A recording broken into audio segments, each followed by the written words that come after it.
ಸಮಸ್ತ ವೀಕ್ಷಕರಿಗೆ ನಮಸ್ಕಾರ. ಮಹೇಶ್ ಆಸ್ಪತ್ರೆ ಅರ್ಪಿಸುವ ಆರೋಗ್ಯ ವಾಹಿನಿ ವಿಶೇಷ ಕಾರ್ಯಕ್ರಮಕ್ಕೆ ಆತ್ಮೀಯವಾದಂತಹ ಸ್ವಾಗತ.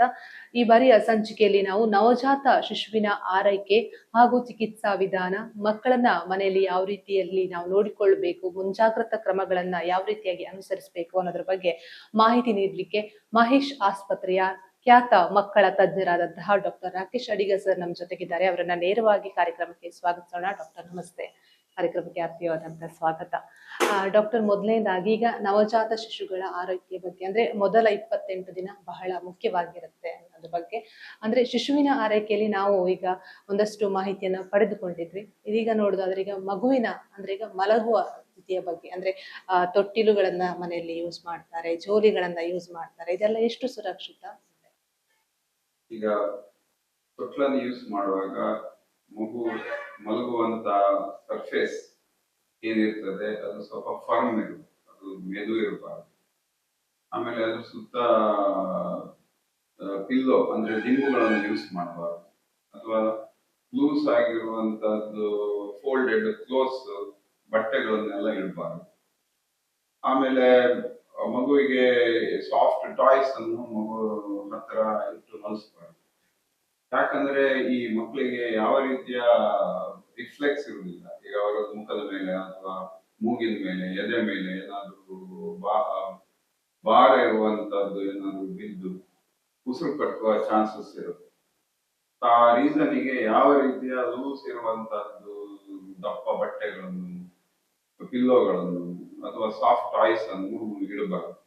ಆಮೇಲೆ ಈಗ ಜೋಲಿ ಅಂತ ಹೇಳ್ತಾರೆ ನಾವು. ಜೋಲಿಯಲ್ಲಿ ಏನಂದ್ರೆ ಜೋಲಿಯಲ್ಲಿ ಮಾನಿಟರ್ ಮಾಡ್ಲಿಕ್ಕೆ ಆಗುದಿಲ್ಲ. ಮಗು ಯಾವ ರೀತಿ ಉಸಿರಾಡ್ತಾ ಉಂಟಾ, ಜೋರಾಗಿ ಉಸಿರಾಡ್ತಾ ಉಂಟಾ, ಡೇಂಜರ್ ಸೈನ್ಸ್ ಸಿಂಪ್ಟಮ್ಸ್ ಏನಾದ್ರು ಉಂಟಾ, ಜೋಲಿ ಒಳಗೆ ನೋಡೋದು ತುಂಬಾ ಕಷ್ಟ ಆಗ್ತದೆ. ಆದ್ರಿಂದ ಓಪನ್ ಕ್ರಿಬ್ ಅಂದ್ರೆ ತೊಟ್ಲು ಇಟ್ಟು ಅದರಲ್ಲಿ ಫರ್ಮ್ ಆಗಿರುವಂತಹದ್ದು ಮ್ಯಾಟ್ರಸ್ ಇಟ್ಟು ಅದ್ರ ಮೇಲೆ ಮಗುವನ್ನು ಬಟ್ಟೆಯಿಂದ ಸುತ್ತಿ, ತಲೆ ಮತ್ತು ಕೈ ಕಾಲೆಲ್ಲ ಕವರ್ ಮಾಡಿ ಬಟ್ಟೆಯಿಂದ ಸುತ್ತಿ ಮಲಗಿಸುವುದು ಒಳ್ಳೆಯದು. ಒಂದ್ಸರಿ ಮಗು ಅಡ್ಡ ತಿರ್ಲಿಕ್ಕೆ ಶುರು ಆದ್ಮೇಲೆ ಬಟ್ಟೆಯನ್ನ ಕಟ್ಟುವುದನ್ನು ನಿಲ್ಲಿಸಿ ಬಟ್ಟೆಯನ್ನು ಮೈ ಮೇಲೆ ಇಡುವುದೊಳ್ಳೆದು, ಸುತ್ತುವುದನ್ನು ನಿಲ್ಲಿಸ್ಬೇಕು ಒಂದ್ಸರಿ ಮಗು ತಿರ್ಗ್ಲಿಕ್ಕೆ ಶುರು ಆದ್ಮೇಲೆ. ಓಕೆ, ಅಂದ್ರೆ ಈಗ ತೊಟ್ಟಿಲುಗಳು, ಜೋಲಿ ಅದಕ್ಕಿಂತ ಎಲ್ಲದಕ್ಕಿಂತ ಅಂದ್ರೆ ಹಾಸಿಗೆಯಲ್ಲಿ ಮಗುವನ್ನ ಮಲಗಿಸಿದ್ರೆ ಸೇಫ್? ಹಾಸಿಗೆ ಮಗುವನ್ನು ತಾಯಿಯ ಹತ್ತಿರ ಮಲಗಿಸುವುದು ಸೇಫ್, ಬಟ್ ಆದ್ರೆ ಕೆಲವು ರಿಸ್ಕ್ ಇರುತ್ತೆ. ಈಗ ತಾಯಿ ಮಗುವನ್ನು ಒಂದು ಬಟ್ಟೆ ಮೇಲೆ ಮಲಸಿ ತಾಯಿ ನಿದ್ರಾವಸ್ಥೆಗೆ ಹೋಗಿ ತಾಯಿ ಸಡನ್ ಆಗಿ ಎಡಬದಿಯೋ ಬಲಬದಿ ತಿರುಗಿ ಬಿಟ್ರೆ ಮಗು ಆ ಬಟ್ಟೆ ಅಡಿ ಇದ್ರೆ ಮಗು ತಿರುಗಿ ಬೆಡ್ಡಿಂದ ಬೀಳುವ ಚಾನ್ಸಸ್ ಇರುತ್ತೆ. ಅದೆಲ್ಲ ಸ್ವಲ್ಪ ಜಾಗ್ರತೆಯಲ್ಲಿ ನೋಡ್ಕೊಳ್ಬೇಕಾಗುತ್ತೆ. ಅಥವಾ ತಾಯಿದು ಬಟ್ಟೆ ಏನಿರುತ್ತೆ ದಪ್ಪ ಇದ್ರೆ ಮಗು ಮುಖದ ಮೇಲೆ ಬಿದ್ದು ಉಸಿರು ಕಟ್ಟುವ ಚಾನ್ಸಸ್ ಇರುತ್ತೆ. ಅದನ್ನೆಲ್ಲ ರಿಸ್ಟ್ರಿಕ್ಟ್ ಮಾಡೋ. ಬಟ್ ಮಗುವನ್ನು ಹತ್ರ ಮಲಸೋದ್ರಿಂದ ಕೆಲವು ಅಡ್ವಾಂಟೇಜ್ ಇರುತ್ತೆ. ಮಗುವಿಂದು ತಾಯಿದು ಎದೆ ಬಡ್ತ ಮಗು ಕೇಳ್ತಾ ಇರುತ್ತೆ, ಮಗು ಆರಾಮವಾಗಿ ನಿದ್ರೆ ಮಾಡ್ತದೆ. ತಾಯಿದು ಹತ್ರ ಸ್ಕಿನ್ ಕಾಂಟ್ಯಾಕ್ಟ್ ಇರೋದ್ರಿಂದ ಟೆಂಪರೇಚರ್ ಮಗು ತಾಯಿಯಿಂದ ಮಗುವಿಗೆ ಹೋಗಿ ಟೆಂಪರೇಚರ್ ಮೈಂಟೈನ್ ಆಗುತ್ತೆ. ಆಮೇಲೆ ಮಗುಗೆ ಏನಾದ್ರು ತೊಂದರೆ ಆದ್ರೆ ಕೂಡಲೇ ತಾಯಿಗೆ ಗೊತ್ತಾಗುತ್ತೆ. ಅದು ಒಳ್ಳೇದೇ, ಬಟ್ ಆದ್ರೆ ಕೆಲವು ಜಾಗ್ರತೆ ಇರ್ಬೇಕಾಗುತ್ತೆ. ಸಾಫ್ಟ್ ಟಾಯ್ಸ್ ಇರಬಾರದು, ಲೂಸ್ ಪಿಲ್ಲೋಸ್ ಮಗು ಹತ್ರ ಇರಬಾರದು, ಮಗುವಿನ ಕೆಳಗೆ ತಾಯಿಯ ಬಟ್ಟೆಗಳು ಹೋಗಬಾರದು, ಮಗು ತಾಯಿ ಸಡನ್ ತಿರುಗಿದ್ರೆ ಬೀಳೋ ಚಾನ್ಸ್ ಇರುತ್ತೆ. ಅದೆಲ್ಲ ಜಾಗ್ರತೆಯಲ್ಲಿ ಮ್ಯಾನೇಜ್ ಮಾಡಬೇಕಾಗುತ್ತೆ. ಡಾಕ್ಟರ್, ಈಗ ನವಜಾತ ಶಿಶುಗಳಲ್ಲಿ ಸಾಮಾನ್ಯವಾಗಿ ಕಂಡು ಬರುವಂತಹ ಆರೋಗ್ಯ ಸಮಸ್ಯೆಗಳು ಯಾವುದು? ಈಗ ನವಜಾತ ಶಿಶುಗಳಲ್ಲಿ ಕಾಮನ್ ಆಗಿ ಉಸಿರಾಟದ ತೊಂದರೆ ಕಾಮನ್ ಆಗಿ ಕಂಡು ಬರುತ್ತೆ. ಅದು ಕಾಮನ್ ಆಗಿ ಆಗುವಂತಹದ್ದು ಮಗುವಿನ ಶ್ವಾಸಕೋಶದಲ್ಲಿ ಇನ್ಫೆಕ್ಷನ್ ಆಗಿ ನಿಮೋನಿಯಾ ಆಗಿ. ಯೂಶುವಲಿ ಬರುವಂತಹದ್ದು ನಿಮೋನಿಯಾ ಒಬ್ಬರಿಂದ ಒಬ್ಬರಿಗೆ ಹರಡಿ, ಜೀನುವಾಗ ಕೆಮ್ಮಾಗ ಒಬ್ಬರಿಂದ ಒಬ್ಬರಿಗೆ ಹರಡಿ ಬರುವಂತಹದ್ದು. ಆಮೇಲೆ ಮಗುವಿಗೆ ಯೂರಿನ್ ಇನ್ಫೆಕ್ಷನ್ ಆಗುವಂತದ್ದು, ಅದು ಸ್ವಲ್ಪ ರೇರ್. ಆಮೇಲೆ ಸ್ಕಿನ್ ಇನ್ಫೆಕ್ಷನ್ ಆಗುವಂತಹದ್ದು ಮಗುವಿಗೆ. ಆಮೇಲೆ ಅಂಬಲಿಕಸ್ ಅಂದ್ರೆ ಹುಟ್ಟು ಬಳ್ಳಿ ಇನ್ಫೆಕ್ಷನ್ ಆಗೋದು, ಅದು ಒಂದು ಓಪನ್ ವೂಂಡ್ ಇದ್ದಾಗೆ ಅಲ್ಲಿ ಇನ್ಫೆಕ್ಷನ್ ಆಗುವ ಚಾನ್ಸಸ್ ಇರುತ್ತೆ. ಆಮೇಲೆ ಹಾಲು ಮಗುವಿನ ತೂಕದಲ್ಲಿ ವ್ಯತ್ಯಾಸ ಬರುವಂತದ್ದು. ಈಗ ಮಗುಗೆ ಡಿಹೈಡ್ರೇಷನ್ ಅಂದ್ರೆ ನೀರಿನ ಅಂಶ ದೇಹದಲ್ಲಿ ಕಮ್ಮಿಯಾಗಿ ತೂಕ ಕಮ್ಮಿ ಆಗುವಂತದ್ದು, ಡಿಹೈಡ್ರೇಷನ್ ಆಗುದು. ಆಮೇಲೆ ಜಾಂಡಿಸ್ ಬರುವಂತದ್ದು ಮಗುವಿಗೆ. ಈಗ ನವಜಾತ ಶಿಶುಗಳಲ್ಲಿ ಲಿವರ್ ಫುಲ್ ಡೆವಲಪ್ ಆಗಿರುವುದಿಲ್ಲ. ಆಮೇಲೆ ಕೆಂಪು ರಕ್ತ ಕಣ ಫೀಟಲ್ ಹಿಮೋಗ್ಲೋಬಿನ್ ಇಂದ ಅಡಲ್ಟ್ ಹಿಮೋಗ್ಲೋಬಿನ್ಗೆ ಕನ್ವರ್ಟ್ ಆಗುತ್ತೆ. ಆವಾಗ ಕೆಂಪು ರಕ್ತ ಕಣ ಬೇಗ ಜಾಸ್ತಿ ಡಿಸ್ಟ್ರಾಯ್ ಆಗುವುದರಿಂದ ಲಿವರ್ ಡೆವಲಪ್ ಆಗದೆ ಇರುವುದರಿಂದ ಜಾಂಡಿಸ್ ಮಗುವಲ್ಲಿ ಕಾಮನ್ ಆಗಿ ಕಂಡುಬರುತ್ತೆ. ಅಂದ್ರೆ ಅದು ಸಾಮಾನ್ಯವಾಗಿ ಎಷ್ಟು ದಿನದಲ್ಲಿ ಬರುತ್ತೆ ಸರ್ ಜಾಂಡಿಸ್ ಲಕ್ಷಣಗಳು? ಜಾಂಡಿಸ್ ಲಕ್ಷಣ ಯೂಶುವಲಿ 3 ದಿವಸದಲ್ಲಿ ಕಂಡು ಬರುತ್ತೆ. ಆದ್ರೆ 1 ಅಥವಾ 2ನೇ ದಿವಸಕ್ಕೆ ಕಂಡು ಬಂದ್ರೆ ಸ್ವಲ್ಪ ಡೇಂಜರ್. ಸೊ ಆವಾಗ ಬೇಗ ಬ್ಲಡ್ ಟೆಸ್ಟ್ ಮಾಡಿ ಮಗುವನ್ನು ಫೋಟೋಥೆರಪಿ ಅಂತ ಒಂದು ಮಿಷಿನ್ ಅಲ್ಲಿ ಮಲ್ಸಿ, ಆಮೇಲೆ ಕೆಲವು ಸರಿ ರ್ಯಾರ್ಲಿ ಎಕ್ಸ್ಚೇಂಜ್ ಟ್ರಾನ್ಸ್ಫ್ಯೂಷನ್ ಅಂತ ಮಾಡಬೇಕಾಗುತ್ತೆ. ಸೊ ಜಾಂಡಿಸ್ ಸಮಸ್ಯೆ ಏನಂದ್ರೆ ಮಗುವಿದು ಮೆದುಳಿದು ಒಂದು ಕವಚ ಇರುತ್ತೆ, ಬ್ಲಡ್ ಬ್ರೈನ್ ಬ್ಯಾರಿಯರ್ ಇರುತ್ತೆ, ಅದು ಡೆವಲಪ್ ಆಗಿರುವುದಿಲ್ಲ. ಸೊ ಮಗುವಿನ ಮೆದುಳಿಗೆ ಆ ಬಿಲಿರುಬಿನ್ ಹೋಗಿ ಮೆದುಳಿಗೆ ತೊಂದರೆ ಕೊಟ್ಟು ಮಗು ತೊಂದರೆ ಆಗದಿದ್ದ ಹಾಗೆ ಜಾಂಡಿಸ್ ಅನ್ನು ಹತೋಟಿಯಲ್ಲಿ ಇಟ್ಕೊಳ್ಳಿಕ್ಕೆ ಇದೆರಡು ಟ್ರೀಟ್ಮೆಂಟ್ ಕೊಡ್ಬೇಕಾಗುತ್ತೆ. ಅಂದ್ರೆ ತಕ್ಷಣ ತಜ್ಞ ವೈದ್ಯರ ಸಂಪರ್ಕ ಡಾಕ್ಟರ್ ಆಗಿದ್ರು ಮಗು ಅಡ್ಮಿಟ್ ಆಗಿರ್ತಾರೆ, ಡೆಲಿವರಿ ಆಗಿರುತ್ತೆ. ಈ ಜಸ್ಟ್ ಡೆಲಿವರಿ ಆಗಿರೋ ಮಕ್ಕಳಿಗೆ ಕಂಡು ಬರುವಂತದ್ದು. ಸೊ ಡಾಕ್ಟರ್ ದಿವಸಕ್ಕೆ 2 ಸರಿ ನೋಡ್ತಾ ಇರ್ತಾರೆ. ಸೊ ಹೈ ರಿಸ್ಕ್ ಮಕ್ಕಳಲ್ಲಿ ಬೇಗ ಬ್ಲಡ್ ಟೆಸ್ಟ್ ಮಾಡ್ತಾರೆ. ಈಗ ಬ್ಲಡ್ ಗ್ರೂಪ್ ಅಲ್ಲಿ ವ್ಯತ್ಯಾಸ ಇದೆ, ಈಗ RH ಇನ್ಕಾಂಪಿಟಬಿಲಿಟಿ ಅಂತ ಹೇಳ್ತೇವೆ, ಅಥವಾ ABO ಇನ್ಕಾಂಪಿಟಬಿಲಿಟಿ ಅಂತ ಹೇಳ್ತೇವೆ, ಅಥವಾ ತಲೆಯಲ್ಲಿ ಹೊರಬದಿಯಿಂದ ಏನಾದ್ರು ಬ್ಲಡ್ ಕ್ಲಾಟ್ ಆಗಿದ್ರೆ, ಅಥವಾ ಮಗುವಲ್ಲಿ ಏನಾದ್ರು ಇನ್ಫೆಕ್ಷನ್ ಇದ್ರೆ, ಅಥವಾ ಬೇಗ ಹುಟ್ಟಿದ ಮಗು ಅಥವಾ ತೂಕ ಕಮ್ಮಿ ಇರುವ ಮಕ್ಕಳಲ್ಲಿ ಲಿವರ್ ಡೆವಲಪ್ ಆಗಿರುವುದಿಲ್ಲ, ಆಮೇಲೆ ಕೆಂಪು ರಕ್ತ ಕಣ ಜಾಸ್ತಿ ಡಿಸ್ಟ್ರಾಯ್ ಆಗುವಂತದ್ದು. ಸೊ ಇವೆಲ್ಲ ಕಾರಣಗಳಿಂದ ಜಾಂಡಿಸ್ ಜಾಸ್ತಿಯಾಗಿ ಅವರಲ್ಲಿ ಬೇಗ ಟ್ರೀಟ್ಮೆಂಟ್ ಕೊಡುವಂತದ್ದು, ಆಗಾಗ ಬ್ಲಡ್ ಟೆಸ್ಟ್ ಮಾಡಿ ಮಾನಿಟರ್ ಮಾಡುವಂತದ್ದು. ಆಮೇಲೆ ಟ್ರಾನ್ಸ್ ಕ್ಯುಟಾನಿಯಸ್ ಬಿಲಿರುಬಿನ್ ಮೀಟರ್ ಅಂತ ಇರುತ್ತೆ. ಸೊ ಅದರಲ್ಲಿ ಜಾಂಡಿಸ್ ಎಷ್ಟು ಉಂಟಂತ ಬ್ಲಡ್ ಟೆಸ್ಟ್ ಮಾಡದೆ 15 ಮಿಲಿಗ್ರಾಮ್ ವರೆಗೆ ಇನ್ವೇಸಿವ್ ಟೆಸ್ಟ್ ಮಾಡದೆ ಸ್ಕಿನ್ ಮೂಲಕವೇ ಟೆಸ್ಟ್ ಮಾಡಿ ಬಿಲಿರುಬಿನ್ ಎಷ್ಟು ಉಂಟಂತ ನೋಡ್ಲಿಕ್ಕೆ ಆಗುತ್ತೆ. ಈಗ ಜಾಂಡಿಸ್ ನಂತರ ಅಂದ್ರೆ ಡಿಸ್ಚಾರ್ಜ್ ಆದ ನಂತರ ಮನೆಗೆ ಹೋದ ತಕ್ಷಣದಲ್ಲಿ ಏನಾದ್ರು ಜ್ವರ ಕಾಣಿಸಿಕೊಂಡ್ರೆ ಮಕ್ಕಳಲ್ಲಿ, ಅಂದ್ರೆ ಮನೆಯಲ್ಲಿ ಕೆಲವರು ಸಾಂಪ್ರದಾಯಿಕ ಕೆಲವೊಂದು ಮನೆ ಮದ್ದುಗಳನ್ನ ಮಾಡ್ತಾರೆ, ಅದನ್ನ ಮಾಡ್ಬೇಕಾ ಅಥವಾ ಹಾಸ್ಪಿಟ್ಲಿಗೆ ಬಂದ್ರೆ ಒಳ್ಳೇದಾ ಅಂತ? ಈಗ ಅಪ್ ಟು 3 months ಯಾವುದೇ ಒಂದು ಮಗುಗೆ, ಎಸ್ಪೆಷಲಿ ಫಸ್ಟ್ 1.5 months ಯಾವುದೇ ಒಂದು ಮಗುಗೆ ಜ್ವರ ಬಂದ್ರೆ ಅವರನ್ನು ಎಮರ್ಜೆನ್ಸಿ ವಾರ್ಡ್ಗೆ ಇಮಿಡಿಯೇಟ್ ಕರ್ಕೊಂಡು ಹೋಗ್ಬೇಕು. ಮನೆಯಲ್ಲಿ ಪ್ಯಾರಾಸಿಟಮಾಲ್ ಕೊಡಬಾರ್ದು.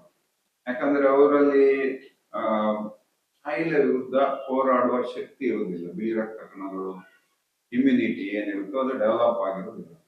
ಸೊ ಆದ್ರಿಂದ ಈಗ ಎಲ್ಲೇ ಒಂದು ಇನ್ಫೆಕ್ಷನ್ ಇದ್ರು ಬೇಗ ಬ್ಲಡ್ಗೆ ಸ್ಪ್ರೆಡ್ ಆಗಿ ಬ್ಲಡ್ ಇಂದ ಮೆದುಳಿಗೆ, ಜಾಯಿಂಟಿಗೆ, ಆಮೇಲೆ ಕಿಡ್ನಿಗೆ ಎಲ್ಲ ಕಡೆ ಇನ್ಫೆಕ್ಷನ್ ಸ್ಪ್ರೆಡ್ ಆಗುತ್ತೆ, ಕಾಂಪ್ಲಿಕೇಶನ್ ಆಗಿ ಬೇಗ ಬೇಗ ಮಗುವಿದ್ದು BP ಡೌನ್ ಆಗುವಂತಹದ್ದು, ಉಸಿರಾಟ ತೊಂದರೆ ಬರುವಂತಹದ್ದು, ಬ್ಲೀಡಿಂಗ್ ಆಗುವಂತಹದ್ದು ಚಾನ್ಸಸ್ ಎಲ್ಲ ಇರುತ್ತೆ. ಸೊ ಹಾಗಾಗಿ ಇಮಿಡಿಯೇಟ್ ಮಗುವನ್ನು ಆಸ್ಪತ್ರೆಗೆ ಕರ್ಕೊಂಡು ಬಂದು ಆಸ್ಪತ್ರೆಯಲ್ಲಿ ನಾವು ಆ ಮಕ್ಕಳದ್ದು ಬ್ಲಡ್ ಟೆಸ್ಟ್ ಮಾಡಿ, ಬ್ಲಡ್ ಕಲ್ಚರ್ ಅಂತೇಳಿ ಟೆಸ್ಟ್ ಇಡ್ತೇವೆ, ಬ್ಲಡ್ ಅಲ್ಲಿ ಏನಾದ್ರು ರೋಗಾಣು ಬೆಳೀತದ ನೋಡಿ. ಆಮೇಲೆ ಇಮಿಡಿಯೇಟ್ ನಾವು ಆಂಟಿಬಯೋಟಿಕ್ ಇಂಜೆಕ್ಷನ್ ಸ್ಟಾರ್ಟ್ ಮಾಡ್ತೇವೆ. ಯಾವ ರೀತಿಯ ಬಾಯಲ್ಲಿ ಕೊಡುವಂತದ್ದು ಆಂಟಿಬಯೋಟಿಕ್ 1.5 ತಿಂಗಳ ಒಳಗಿನ ಮಕ್ಕಳಿಗೆ ವರ್ಕ್ ಆಗುದಿಲ್ಲ, ಯಾಕಂದ್ರೆ ಅವರಿಗೆ ಕಾಯಿಲೆ ವಿರುದ್ಧ ಹೋರಾಟಕ್ಕೆ ಶಕ್ತಿ ಇರುವುದಿಲ್ಲ. ಏನಿದ್ರು ಮೆಡಿಸಿನ್ ನಿಂದವೇ ಕಾಯಿಲೆ ಗುಣ ಆಗಬೇಕು. ಆಮೇಲೆ ಬೇಗ ಇಂಜೆಕ್ಷನ್ ಸ್ಟಾರ್ಟ್ ಮಾಡೋದ್ರಿಂದ ಈ ಕಾಂಪ್ಲಿಕೇಶನ್ ಮೆದುಳಿಗೆ ಸ್ಪ್ರೆಡ್ ಆಗೋದು, ಜಾಯಿಂಟಿಗೆ ಸ್ಪ್ರೆಡ್ ಆಗೋದು, ಬೋನಿಗೆ ಸ್ಪ್ರೆಡ್ ಆಗುವಂತಹದ್ದು ಚಾನ್ಸಸ್ ಕಮ್ಮಿ ಇರ್ತದೆ. ಈಗ ಮನೆಯಲ್ಲಿ ಕೆಲವೊಂದು ಮನೆ ಮದ್ದುಗಳನ್ನ ಮಾಡ್ತಾರೆ, ಅಂದ್ರೆ ಅದು ಸ್ನಾನ ಮಾಡಿದ ನಂತರ ಮಕ್ಕಳಿಗೆ ಕೆಲವೊಂದು ಈ ವಜಪಿನರಿ ಹಾಕುವಂಥದ್ದು, ಮತ್ತೆ ಅದು ತೈಲವನ್ನ ಹಚ್ಚುವಂಥದ್ದು, ಅಂದ್ರೆ ಸ್ವಲ್ಪ ಮಟ್ಟಿಗೆ ಮಕ್ಕಳನ್ನ ಅಂದ್ರೆ ಬೆಚ್ಚಗಿಡೋದು, ಅಂದ್ರೆ ಏನು ಆಗುದಿಲ್ಲ ಮಕ್ಕಳಿಗೆ ಅಂತ ಹೇಳ್ತಾರೆ. ಇದ್ರ ಬಗ್ಗೆ ನೀವು? ಈಗ ನಾನೀಗ ಬಜೆ ಪಿನಾರಿ ಬಗ್ಗೆ ಅಥವಾ ಯಾವುದೇ ಆಯುರ್ವೇದ ಅಥವಾ ಯಾವುದೇ ಇದ್ರ ಬಗ್ಗೆ ನಾನು ಎಗೇನ್ಸ್ಟ್ ಆಗ, ನಂದು ಎಕ್ಸ್ಪೀರಿಯನ್ಸ್ ಲಾಸ್ಟ್ 26 ವರ್ಷದಲ್ಲಿ ನಾನು ನೋಡಿದ ಹಾಗೆ ಈಗ ಬರೇ ತಾಯಿ ಹಾಲು ಉಣಿಸಿದ ಮಕ್ಕಳಿಗೆ ಕಾಂಪ್ಲಿಕೇಶನ್ ಬಹಳ ಕಮ್ಮಿ. ಈಗ ಬೇರೆ ಈಗ ಬಜೆ ಪಿನಾರಿ ಅಥವಾ ಚಿಹ್ನೆ ಮಾತ್ರೆ ಅಥವಾ ಹರ್ಬಲ್ ಮೆಡಿಸಿನ್ ಕೊಟ್ರೆ ಏನಾಗೋ ಚಾನ್ಸಸ್ ಇರುತ್ತೆ ಅಂದ್ರೆ, ನೀವು ಅದನ್ನು ತೇದುವಾಗ ಅಥವಾ ನೀವು ಅದನ್ನು ತೆಗೆಯುವಾಗ, ಅದನ್ನು ನೀವು ಒಂದು ಪಾತ್ರಕ್ಕೆ ಹಾಕುವಾಗ, ಅದನ್ನು ಮಗು ಉಣಿಸುವಾಗ ಚಮಚದಲ್ಲಿ ಏನೋ ಒಂದು ರೋಗಾಣು ಮಗು ಹೊಟ್ಟೆ ಒಳಗೆ ಹೋಗ್ಬೋದು. ಹೊಟ್ಟೆ ಒಳಗೆ ಹೋದ್ರೆ ರಕ್ತಭೇದಿ ಆಗುದು ನಾನು ನೋಡಿದ್ದೇನೆ. ಸೊ ರಕ್ತಭೇದಿ 1-1.5 ತಿಂಗಳೊಳಗಿನ ಮಕ್ಕಳಿಗೆ ಬರೇ ತಾಯಿ ಹಾಲು ಕೊಡುವ ಮಕ್ಕಳಲ್ಲಿ ಆಗುದಿಲ್ಲ. ಸೊ ಅದಾದ್ರೆ ನಾವು ಇಮಿಡಿಯೇಟ್ ಮಗುನ ಅಡ್ಮಿಟ್ ಮಾಡಿ ಹೊಟ್ಟೆ ಸ್ಕ್ಯಾನ್ ಮಾಡಿ ಆಂಟಿಬಯೋಟಿಕ್ ಇಂಜೆಕ್ಷನ್ ಕೊಟ್ಟು 4-5 ದಿವಸ ನಿಂತು ಮಗು ಹೋಗ್ಬೇಕಾಗತ್ತೆ. ಕೆಲವು ಸರಿ ಈ ರೋಗಾಣು ಏನು ಕರಡಲ್ಲಿ ಇರುತ್ತೋ ಅದು ಬ್ಲಡ್ ಇಂದ ಬ್ರೈನಿಗೆಲ್ಲ ಸ್ಪ್ರೆಡ್ ಆದ್ರೆ ಕಾಂಪ್ಲಿಕೇಶನ್ ಆಗುತ್ತೆ. ಸೊ ಅದನ್ನೆಲ್ಲ ಪ್ರಿವೆಂಟ್ ಮಾಡ್ಲಿಕ್ಕೆ ಬರೀ ಎಕ್ಸ್ಕ್ಲೂಸಿವ್ ಬ್ರೆಸ್ಟ್ ಫೀಡಿಂಗ್ 6 ತಿಂಗಳ ಎಂಡ್ ಆಗೋವರೆಗೆ ಬೇರೆ ಯಾವ ರೀತಿಯ ಮೆಡಿಸಿನ್ ಕೊಡಬಾರ್ದು ಅಂತ ಹೇಳ್ತಾರೆ, except vitamin D. Vitamin D ತಾಯಿ ಹಾಲಲ್ಲಿ ಎಕ್ಸ್ಕ್ಲೂಸಿವ್ ಬ್ರೆಸ್ಟ್ ಫೀಡ್ ಕೊಡೋ ಮಕ್ಕಳು, ಬರೇ ತಾಯಿ ಹಾಲು ಕೊಡೋ ಮಕ್ಕಳಲ್ಲಿ ತಾಯಿ ಹಾಲಲ್ಲಿ ವಿಟಮಿನ್ ಡಿ ಕೊರತೆ ಇರುತ್ತೆ. ಅದಕ್ಕೆ ನಾವು extra 400 units of vitamin D every day ಒಂದು ಕುಡಿಸ್ತೇವೆ. ಅದು 15 ದಿವಸಕ್ಕೊಂದ್ಸರಿ ಅದು ಹೊಸ ಬಾಟ್ಲಿ ತಗೊಳ್ಬೇಕಾಗುತ್ತೆ. 15 ದಿವಸ ಅದರಿಗೆ ಹಾಳಾಗುದಿಲ್ಲ. ಮಗು ಹೊಟ್ಟೆ ಒಳಗೆ ಇನ್ಫೆಕ್ಷನ್ ಆಗುದಿಲ್ಲ ಅದು ಕೊಡೋದ್ರಿಂದ.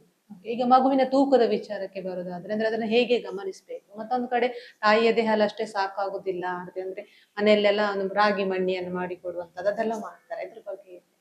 ಈಗ ಮಗುವಿಗೆ ಬರೇ ತಾಯಿ ಹಾಲೇ ಉಳಿಸ್ಬೇಕು. ಸೊ ಅದರಿಂದ ತುಂಬಾ ಅಡ್ವಾಂಟೇಜ್ ಉಂಟು. ಈಗ ಮಗುಗೆ ಇನ್ಫೆಕ್ಷನ್ ಆಗುದಿಲ್ಲ, ಎಲರ್ಜಿ ಆಗುದಿಲ್ಲ, ಮತ್ತೆ ಕೆಲವು ಕರಳುಗಳು ಕಾಯಿಲೆ ಇರುತ್ತೆ, ಅಲ್ಸರೇಟಿವ್ ಕೋಲೈಟಿಸ್, ಕ್ರಾನ್ಸ್ ಡಿಸೀಸ್ ಅಂತೇಳಿ ಬರುತ್ತೆ. ಅದಕ್ಕೆ ಮೆಡಿಸಿನ್ ಸರಿಯಾಗಿಲ್ಲ, ಲೈಫ್ ಲಾಂಗ್ ಇರುತ್ತೆ ಒಂದ್ಸರಿ ಬಂದ್ರೆ. ಆಮೇಲೆ ಬೇಗ ಸಕ್ಕರೆ ಕಾಯಿಲೆ ಬರುವಂತದ್ದು, ಬೇಗ ಹಾರ್ಟ್ ಅಟ್ಯಾಕ್ ಆಗುವಂತದ್ದು, ಅಂತದ್ದೆಲ್ಲ ಈ ಬೇರೆ ಹಾಲು ಕೊಟ್ಟ ಮಕ್ಕಳಲ್ಲಿ ಜಾಸ್ತಿ ಮುಂದೆ. ಅದು ತುಂಬಾ ಸ್ಟಡೀಸ್ ಆಗಿದೆ, ಸ್ಟಡಿ ಆಗಿ ಪ್ರೂವ್ ಆಗಿರುವಂತದ್ದು ವಿಷಯಗಳು, ಅದ್ರಲ್ಲಿ ಏನು ಡೌಟ್ ಇಲ್ಲ. ಆಮೇಲೆ 15% ಇಂಟೆಲಿಜೆನ್ಸ್ ಬೆಟರ್ ಇರುತ್ತೆ ಎಕ್ಸ್ಕ್ಲೂಸಿವ್ ಬ್ರೆಸ್ಟ್ ಫೀಡ್ ಕೊಟ್ಟ ಮಕ್ಕಳಲ್ಲಿ. ಸೊ ಇದೆಲ್ಲ ಅಡ್ವಾಂಟೇಜ್ ಇರುವಾಗ ನೀವು ನೋಡಿರ್ಬೋದು, ಈಗ ನೀಟ್ ಇರಲಿ, ಅದಾದ್ಮೇಲೆ ಒಂದು ಯಾವುದೇ ಒಂದು ಕಾಂಪಿಟೇಟಿವ್ ಎಕ್ಸಾಮ್ UPSC ಇರಲಿ, ಅದರಲ್ಲಿ ಎಷ್ಟು ಇಂಟೆಲಿಜೆನ್ಸ್ ಇಂಪಾರ್ಟೆಂಟ್. ಒಂದು ಮಾರ್ಕಿಗೆ 1,000, 2,000, 3,000 ರ್ಯಾಂಕ್ ಅಷ್ಟು ವ್ಯತ್ಯಾಸ ಬರುತ್ತೆ. ಇದು 15% ಇಂಟೆಲಿಜೆನ್ಸ್ ಬೆಟರ್ ಅಂದ್ರೆ. ಈಗ ಫಾರ್ ಎಕ್ಸಾಂಪಲ್ ಒಂದು ಮಗು ಹುಟ್ಟುವಾಗ 35 ಸೆಂಟಿಮೀಟರ್ ತಲೆ ಸುತ್ತಾಡುತ್ತೆ ಇರುತ್ತೆ. ಸೊ 2 ವರ್ಷ ಆಗುವಾಗ ಆ ಮಗುವಿನ ತಲೆ ಸುತ್ತಾಡುತ್ತೆ 50ರಿಂದ 52 ಸೆಂಟಿಮೀಟರ್ ಆಗುತ್ತೆ. ಸೊ ತಾಯಿ ಹಾಲಿಂದವೇ ಆ ಹೆಚ್ಚಾಗಿ ಅದರಲ್ಲಿ ಬೇಕಾಗುವಂತ ಪೌಷ್ಟಿಕಾಂಶ, ಮೆದುಳು ಬೆಳವಣಿಗೆ ಬೇಕಾಗುವಂತ ಪೌಷ್ಟಿಕಾಂಶ ಇರುವುದರಿಂದ ಬರೇ ತಾಯಿ ಹಾಲು ಜಾಸ್ತಿ ಕೊಟ್ಟಷ್ಟು ಮೆದುಳು ಡೆವಲಪ್ಮೆಂಟ್ ಒಳ್ಳೆಯದು 6 ತಿಂಗಳ ಎಂಡ್ ಆಗೋದು. ಸೊ ಇದೆಲ್ಲ ಅಡ್ವಾಂಟೇಜ್ ಇರುವಾಗ ನನ್ನ ಪ್ರಕಾರ ಬೇರೆ ಯಾವ ಫುಡ್, ಬೇರೆ ಹಾಲು, ಬೇರೆ ನೀರು ಕೊಡುವ ಅವಶ್ಯಕತೆ ಬರುವುದಿಲ್ಲ. ಆಮೇಲೆ ನಾವು ಮಕ್ಕಳನ್ನು ಪ್ರತಿ ತಿಂಗಳು ವೆಯ್ಟ್ ಮಾನಿಟರ್ ಮಾಡ್ತೇವೆ. ಈಗ ವ್ಯಾಕ್ಸಿನ್ ಇಂಜೆಕ್ಷನ್ ಬರ್ಲೇಬೇಕು, ಆವಾಗ ಮಗುವುದು ವೆಯ್ಟ್ ಅನ್ನು ಮಾನಿಟರ್ ಮಾಡ್ತೇವೆ. ಸೊ ನಾವು ಅವಾಗ ಅವರಿಗೆ ಧೈರ್ಯ ಕೊಡ್ತೇವೆ, ಈಗ ಈ ರೀತಿ ವೆಯ್ಟ್ ಜಾಸ್ತಿ ಆಗ್ತದೆ ಅಂತ, ಬರೇ ತಾಯಿ ಹಾಲೇ ಸಾಕು, ಬೇರೆ ಏನು ಕೊಡಬೇಡಿ ಅಂತ ಹೇಳ್ತೇವೆ. ಮಹೇಶ್ ಆಸ್ಪತ್ರೆ ಅರ್ಪಿಸುವ ಆರೋಗ್ಯ ವಾಹಿನಿ ವಿಶೇಷ ಕಾರ್ಯಕ್ರಮ ಮುಂದುವರಿಯುತ್ತೆ ಒಂದು ಪುಟ್ಟ ಬ್ರೇಕ್ ನ ನಂತರ.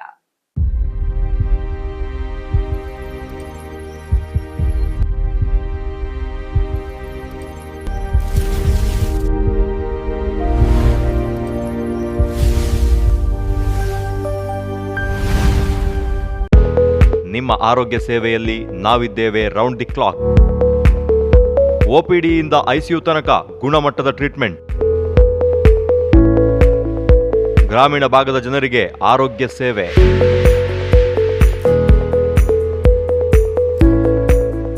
ತುರ್ತು ಚಿಕಿತ್ಸೆ, ಆಂಬ್ಯುಲೆನ್ಸ್, ಫಾರ್ಮಸಿ 24 ಅವರ್ಸ್.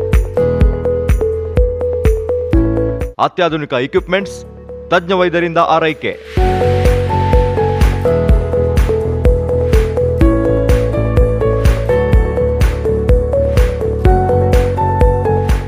ಮಹೇಶ್ ಆಸ್ಪತ್ರೆ ಆರೋಗ್ಯ ಮತ್ತು ಆರೈಕೆಯ ನಮ್ಮ ಮೊದಲ ಆದ್ಯತೆ.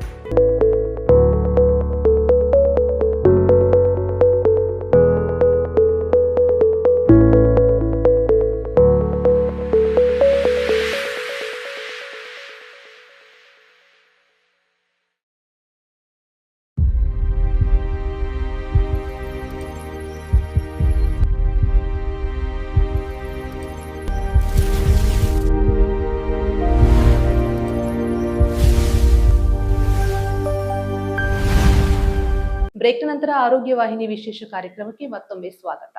ಈಗ ಜನನ ನಂತರ ಒಂದಷ್ಟು ಲಸಿಕೆಗಳನ್ನ ಕೊಡ್ತಾರೆ ಮಕ್ಕಳಿಗೆ, ಅಂದ್ರೆ ಅದರ ಅವಶ್ಯಕತೆ ಎಷ್ಟು ಮಟ್ಟಿಗಿದೆ ಅಂತ. ಈಗ ನೋಡಿ, ಈಗ ಮಗು ಒಂದು ಹುಟ್ಟಿದ ಕೂಡಲೇ ನಾವು ಫಸ್ಟ್ ಡೇ ಹುಟ್ಟಿದ ಕೂಡಲೇ BCG ಅಂದ್ರೆ ಅದು ಮಗುವಿಗೆ ಟ್ಯೂಬರ್ಕುಲೋಸಿಸ್ ಅಂದ್ರೆ ಸಿವಿಯರ್ ಫಾರ್ಮ್ ಆಫ್ ಟ್ಯೂಬರ್ಕುಲೋಸಿಸ್ ಬಂದಿದ್ದಾಗೆ ಮೆದುಳಿದು ಬೋನಿದ್ದು ಕಿಡ್ನಿದು TB ಬರ್ದಿದ್ದಾಗೆ ಫಸ್ಟ್ ಡೇ ಕೊಡ್ತೇವೆ. ಪೋಲಿಯೋ ಲಸಿಕೆಯನ್ನು ಕೊಡಿಸ್ತೇವೆ ಫಸ್ಟ್ ಡೇ. ಅದಾದ್ಮೇಲೆ ಹಿಪಟೈಟಿಸ್ B ಅಂತ ವ್ಯಾಕ್ಸಿನ್ ಫಸ್ಟ್ ಡೇ ಕೊಡ್ತೇವೆ. ಇದೆಲ್ಲ ರೀಸನ್ ಯಾಕಂದ್ರೆ ತಾಯಿಯಿಂದ ಮಗುವಿಗೆ ಇಮ್ಯುನೋಗ್ಲೋಬುಲಿನ್ ಏನ್ ಬರುತ್ತೋ ಅದು ಬಂದಿರುವುದಿಲ್ಲ ಈ 3 ಕಾಯಿಲೆ. ಸೊ ಆದ್ರಿಂದ ಫಸ್ಟ್ ಡೇ ಅದನ್ನ ಕೊಡ್ಬೇಕು. ಆಮೇಲೆ ನಾವೀಗ 1.5 ತಿಂಗಳು 2.5 ತಿಂಗಳು 3.5 ತಿಂಗಳು ಕೆಲವು ಲಸಿಕೆ DPT, ಆಮೇಲೆ ಹಿಬ್ಬು, ಹಿಪಟೈಟಿಸ್ B ಸೆಕೆಂಡ್ ಡೋಸ್, ಅದಾದ್ಮೇಲೆ ಪೋಲಿಯೋ ಇಂಜೆಕ್ಷನ್ ಅದನ್ನೆಲ್ಲ ಕಂಟಿನ್ಯೂ ಮಾಡ್ಕೊಂಡು ಹೋಗ್ತೇವೆ. ಅದು 1.5 ತಿಂಗಳಿಗೆ ಯಾಕೆ ಸ್ಟಾರ್ಟ್ ಮಾಡೋದು ಅಂದ್ರೆ ಅಲ್ಲಿವರೆಗೆ ತಾಯಿಯ ಇಮ್ಯುನಿಟಿ ಇರುತ್ತೆ. ಸೊ ಆದ್ರಿಂದ ಆ ಕಾಯಿಲೆಗಳು ಆ ಮಕ್ಕಳಿಗೆ ಬರುವುದಿಲ್ಲ. ಹಾಗೆ MMR 9 ತಿಂಗಳಿಗೆ ಕೊಡ್ತೇವೆ. ಮೀಸಲ್ಸ್, ಮಮ್ಸ್, ರುಬೆಲ್ಲಾ 3 ಕಾಯಿಲೆ ಬರುದಿದೆ. ಅದು ಯಾಕೆ ಟೈಫಾಯ್ಡ್, ಚಿಕನ್ ಪಾಕ್ಸ್ ಅದೆಲ್ಲ ಮತ್ತೆ ಬರ್ತದೆ. ಯಾಕಂದ್ರೆ ಅಲ್ಲಿವರೆಗೆ ತಾಯಿಯ ಇಂದ ಮಗುವಿಗೆ ಬಂದಿರುವಂತದ್ದು ಇಮ್ಯುನೋಗ್ಲೋಬುಲಿನ್ ಆ ಕಾಯಿಲೆ ವಿರುದ್ಧ ಇರುತ್ತೆ. ಸೊ ಆವಾಗ ಅದನ್ನು ಲೇಟ್ ಆಗಿ ಕೊಡ್ತೇವೆ. ಈಗ ಚಿಕಿತ್ಸೆ ಅಂತ ಹೇಳಿ ಇಂಜೆಕ್ಷನ್ ಏನು ಕೊಟ್ಟ ನಂತರ ಮಕ್ಕಳಲ್ಲಿ ಜ್ವರ ಕಾಣಿಸಿಕೊಳ್ಳುತ್ತೆ. ಇದಕ್ಕೆ ಏನಾದ್ರು ಅಂದ್ರೆ ಸಪರೇಟ್ ಆಗಿ ಏನಾದ್ರು ಟ್ರೀಟ್ಮೆಂಟ್ ಇರುತ್ತೆ ಅಥವಾ ಮನೆಯಲ್ಲಿ ಏನ್ ಮಾಡ್ಬೇಕು ಅಂತ? ಸೊ ಈಗ ನಾವು ಒಂದು ಈ ಲಸಿಕೆ ಕೊಟ್ಟಾದ್ಮೇಲೆ ಎಸ್ಪೆಷಲಿ DPT ಅದರಲ್ಲಿ ಡಿಫ್ತೀರಿಯಾ, ನಾಯಿ ಕೆಮ್ಮು, ಟಿಟಾನಸ್ ಬರ್ದಿದ್ದಾಗೆ 3 ಅಂಶ ಇರುತ್ತೆ. ಅದರಲ್ಲಿ ಪರ್ಟುಸಿಸ್ ಅಂತ ಅಂದ್ರೆ ನಾಯಿ ಕೆಮ್ಮು ಬರ್ದಿದ್ದಾಗಿರುವಂತಹ ಇಂಜೆಕ್ಷನ್ ಅಲ್ಲಿ ಕೊಟ್ಟ ಜಾಗದಲ್ಲಿ ನೋವು, ಅದಾದ್ಮೇಲೆ ಜ್ವರ ಬರುವುದು ಅದರಲ್ಲಿ ಕಂಡು ಬರುವಂತದ್ದು ಹೆಚ್ಚಾಗಿ. ಸೊ ಅದರಲ್ಲಿ ನಾವು ಪ್ರತಿ ಮಕ್ಕಳಿಗೂ ಕೊಟ್ಟಾದ್ಮೇಲೆ ಮನೆಯವರಿಗೆ ಪ್ಯಾರಾಸಿಟಮಾಲ್ ಡ್ರಾಪ್ಸ್ ಕೊಟ್ಟು ಕಳಿಸ್ತೇವೆ ಮನೆಗೆ. ಸೊ ಅದರಿಂದ ನಾವು ಅವರಿಗೆ ಜ್ವರ ಬಂದ ಕೂಡಲೇ 4 ಗಂಟೆಗೆ ಒಂದ್ಸರಿ ಆ ವೇಟ್ ಪ್ರಕಾರ ಡೋಸೇಜ್ ಅನ್ನು ಅಡ್ಜಸ್ಟ್ ಮಾಡಿ ಮಕ್ಕಳಿಗೆ ಮೆಡಿಸಿನ್ ಕೊಡ್ಲಿಕ್ಕೆ ಹೇಳಿರ್ತೇವೆ. ಈಗ ಮನೆಯಲ್ಲಿ ಹೆಚ್ಚಾಗಿ ಈಗ ಅಜ್ಜಿ ಅವರು ಕೆಲವೊಂದು ಸಾಂಪ್ರದಾಯಿಕ ಮನೆ ಮದ್ದುಗಳನ್ನ ಹೇಳ್ತಾರೆ. ಅದರಲ್ಲಿ ಯಾವುದು ಸುರಕ್ಷಿತ ಅಂತ? ನಾವು ಈಗ 6 ತಿಂಗಳು ಎಂಡ್ ಆಗೋವರೆಗೆ ಯಾವ ರೀತಿಯ ಮನೆ ಮದ್ದು ಕೊಡಬಾರ್ದು, ಬರೀ ತಾಯಿಹಾಲ ಎಕ್ಸ್ಕ್ಲೂಸಿವ್ ಬ್ರೆಸ್ಟ್ ಫೀಡ್ ಕೊಡ್ಲಿಕ್ಕೆ ಹೇಳ್ತೇವೆ. 6 ತಿಂಗಳು ಆದ ಮೇಲೆ ಮಗುವೀಗ ನಾವು ಫುಡ್ ಎಲ್ಲ ನಾವೀಗ ವೀನಿಂಗ್ ಫುಡ್ ಅಂತ ಹೇಳ್ತೇವೆ. ನಾವು ಲೋಕಲ್ ವೀನಿಂಗ್ ಫುಡ್ ಅನ್ನು ಪ್ರಿಫರ್ ಮಾಡ್ತೇವೆ. ಈಗ ಮೊದ್ಲಿಂದ ಬಂದಿರುವಂತದ್ದು ಲೋಕಲ್ ಫುಡ್. ಫಾರ್ ಎಕ್ಸಾಂಪಲ್ 3 ರಾಗಿ, 1 ಗೋಧಿ, ಸ್ವಲ್ಪ ನೆಲಕಡಲೆ, ಸ್ವಲ್ಪ ಹೆಸರು ಬೇಳೆ ಹಾಕಿ ಅದನ್ನು ತೊಳೆದು ಹುರಿದು ಪುಡಿ ಮಾಡಿ ಇಟ್ಕೊಂಡು ಅದನ್ನು 15 ದಿವಸಕ್ಕೊಂದ್ಸರಿ ಫ್ರೆಶ್ ಮಾಡಿ ಅದನ್ನು ಕೊಡ್ಲಿಕ್ಕೆ ಹೇಳ್ತೇವೆ. ಅದಕ್ಕೆ ಹಾಲು, ಬೆಲ್ಲ, ತುಪ್ಪ ಹಾಕಿ ಕೊಡ್ಲಿಕ್ಕೆ ಹೇಳ್ತೇವೆ. ಅದರಲ್ಲಿ ಬ್ಯಾಲೆನ್ಸ್ ಡಯಟ್ ಇರುತ್ತೆ. ಬ್ಯಾಲೆನ್ಸ್ ಡಯಟ್ ಅಂದ್ರೆ ಅದ್ರಲ್ಲಿ ಪ್ರೋಟೀನು, ಕಾರ್ಬೋಹೈಡ್ರೇಟ್, ವಿಟಮಿನ್, ಮಿನರಲ್ಸ್ ಎಲ್ಲ ಇರುತ್ತೆ. ಸೊ ಅದನ್ನು ಕೊಡ್ಲಿಕ್ಕೆ ಹೇಳ್ತೇವೆ. ಹಾಗೆ ರೈಸ್ ಒಟ್ಟಿಗೆ ದಾಲು, ಆಮೇಲೆ ವೆಜಿಟೇಬಲ್ಸ್, ಫ್ರೂಟ್ಸ್ ಎಲ್ಲ ಕೊಡ್ಲಿಕ್ಕೆ ಹೇಳ್ತೇವೆ. ಅದಾದ್ಮೇಲೆ ಮನೆಯಲ್ಲಿ ಈಗ ಕೊಡುವಂತಹದ್ದು ಮದ್ದುಗಳು ಏನಿರುತ್ತೆ ಅದನ್ನು 6 ತಿಂಗಳ ಮೇಲೆ ಈಗ ಬಜೆ, ಬಿನಾರಿ ಏನು ಅದನ್ನು ಕೊಡ್ಬೋದು ಅಂತ ಹೇಳ್ತೇವೆ. ಸೊ 6 ತಿಂಗಳವರೆಗೆ ಬೇಡ ಅಂತ ಹೇಳ್ತೇವೆ.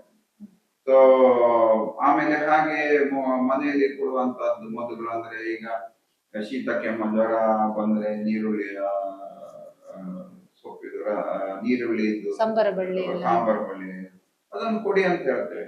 ಅದೇನ್ ಪ್ರಾಬ್ಲಮ್. ಜೇನುತುಪ್ಪ ಮಾತ್ರ 1 ವರ್ಷದ ಮೇಲೆ ಕೊಡಿ ಅಂತ ಹೇಳ್ತೇವೆ. ಯಾಕಂದ್ರೆ ಜೇನುತುಪ್ಪದಲ್ಲಿ ಅದು ತುಂಬಾ ಟೈಮಿಂದ ಸ್ಟೋರ್ ಮಾಡಿ ಇರುವುದರಿಂದ ಅದರಲ್ಲಿ ಕೆಲವು ಬ್ಯಾಕ್ಟೀರಿಯಾಗಳು ಬಾಟಲಿಸಮ್ ಕಾಂಪ್ಲಿಕೇಶನ್ ಆಗೋ ಚಾನ್ಸ್ ಇರುತ್ತೆ. ಸೊ ಅದಾಗದಿದ್ದಾಗೆ 1 ವರ್ಷದ ಮೇಲೆ ಜೇನುತುಪ್ಪವನ್ನು ಕೊಡಿ ಅಂತ ಹೇಳ್ತೇವೆ. ಶೀತ, ಕೆಮ್ಮು, ಜ್ವರಕ್ಕೆ ಅಲ್ಲಿವರೆಗೆ ಬೇಡ ಅಂತ ಹೇಳ್ತೇವೆ. ಈಗ ಮಕ್ಕಳಿಗೆ ಸ್ನಾನ ಮಾಡಿಸುವಾಗ ಕಿವಿಗೆ ಎಣ್ಣೆ ಎಲ್ಲ ಹಾಕ್ತಾರೆ. ಅದು ಈಗ ಕಿವಿಗೆ ಎಣ್ಣೆ ಹಾಕುವಂತ ಸಂಪ್ರದಾಯ ಈಗ ಆಲ್ಮೋಸ್ಟ್ ನಿಂತಿದೆ. ರೀಸನ್ ಯಾಕಂದ್ರೆ ನಾವು ಡಿಸ್ಚಾರ್ಜ್ ಆಗುವಾಗಲೇ ಮಗುವಿಗೆ ತಾಯಂದ್ರಿಗೆ ಹೇಳಿ ಕಳಿಸ್ತೇವೆ ಕಿವಿಗೆ ಎಣ್ಣೆ ಹಾಕಬಾರ್ದು. ರೀಸನ್ ಎಂತಂದ್ರೆ ಕಿವಿಗೆ ಎಣ್ಣೆ ಹಾಕಿದ ಕೂಡಲೇ ಆ ಎಣ್ಣೆಯಲ್ಲಿ ಫಂಗಸ್ ಬೆಳೆಯುತ್ತೆ. ಸೊ ನೀವು ಕೇಳಿರ್ಬೋದು ಬಿಳಿ ಫಂಗಸ್, ಬ್ಲಾಕ್ ಫಂಗಸ್ ಸೊ ಅಂತದ್ದು ಫಂಗಸ್ ಒಳಗಡೆ ಬೆಳೆಯುತ್ತೆ. ಸೊ ಅದರಿಂದ ತುಂಬಾ ನೋವು ಇರುತ್ತೆ, ತುಂಬಾ ಕಾಂಪ್ಲಿಕೇಶನ್, ಇನ್ಫೆಕ್ಷನ್ ಆಗುತ್ತೆ. ಸೊ ಅದರಿಂದ ಕಿವಿಗೆ ಎಣ್ಣೆ ಹಾಕಬಾರ್ದು ಅಂತ. ಅದರಿಂದ ಮತ್ತೆ ಎಣ್ಣೆ ಹಾಕೋದ್ರಿಂದ ಏನು ಅಡ್ವಾಂಟೇಜ್ ಇಲ್ಲ. ಕಿವಿಯಲ್ಲಿ ಇರುವಂತದ್ದು ಕುಗ್ಗೆ ಏನಿರುತ್ತೋ ಅದು ನ್ಯಾಚುರಲ್ ಆಗಿ ಕ್ಲೀನ್ ಆಗುತ್ತೆ. ಬಾಡಿಯೇ ಕ್ಲೀನ್ ಮಾಡುತ್ತೆ. ಅದನ್ನ ನಾವು ಎಣ್ಣೆ ಹಾಕಿ ಕ್ಲೀನ್ ಮಾಡ್ಬೇಕಂತಿಲ್ಲ.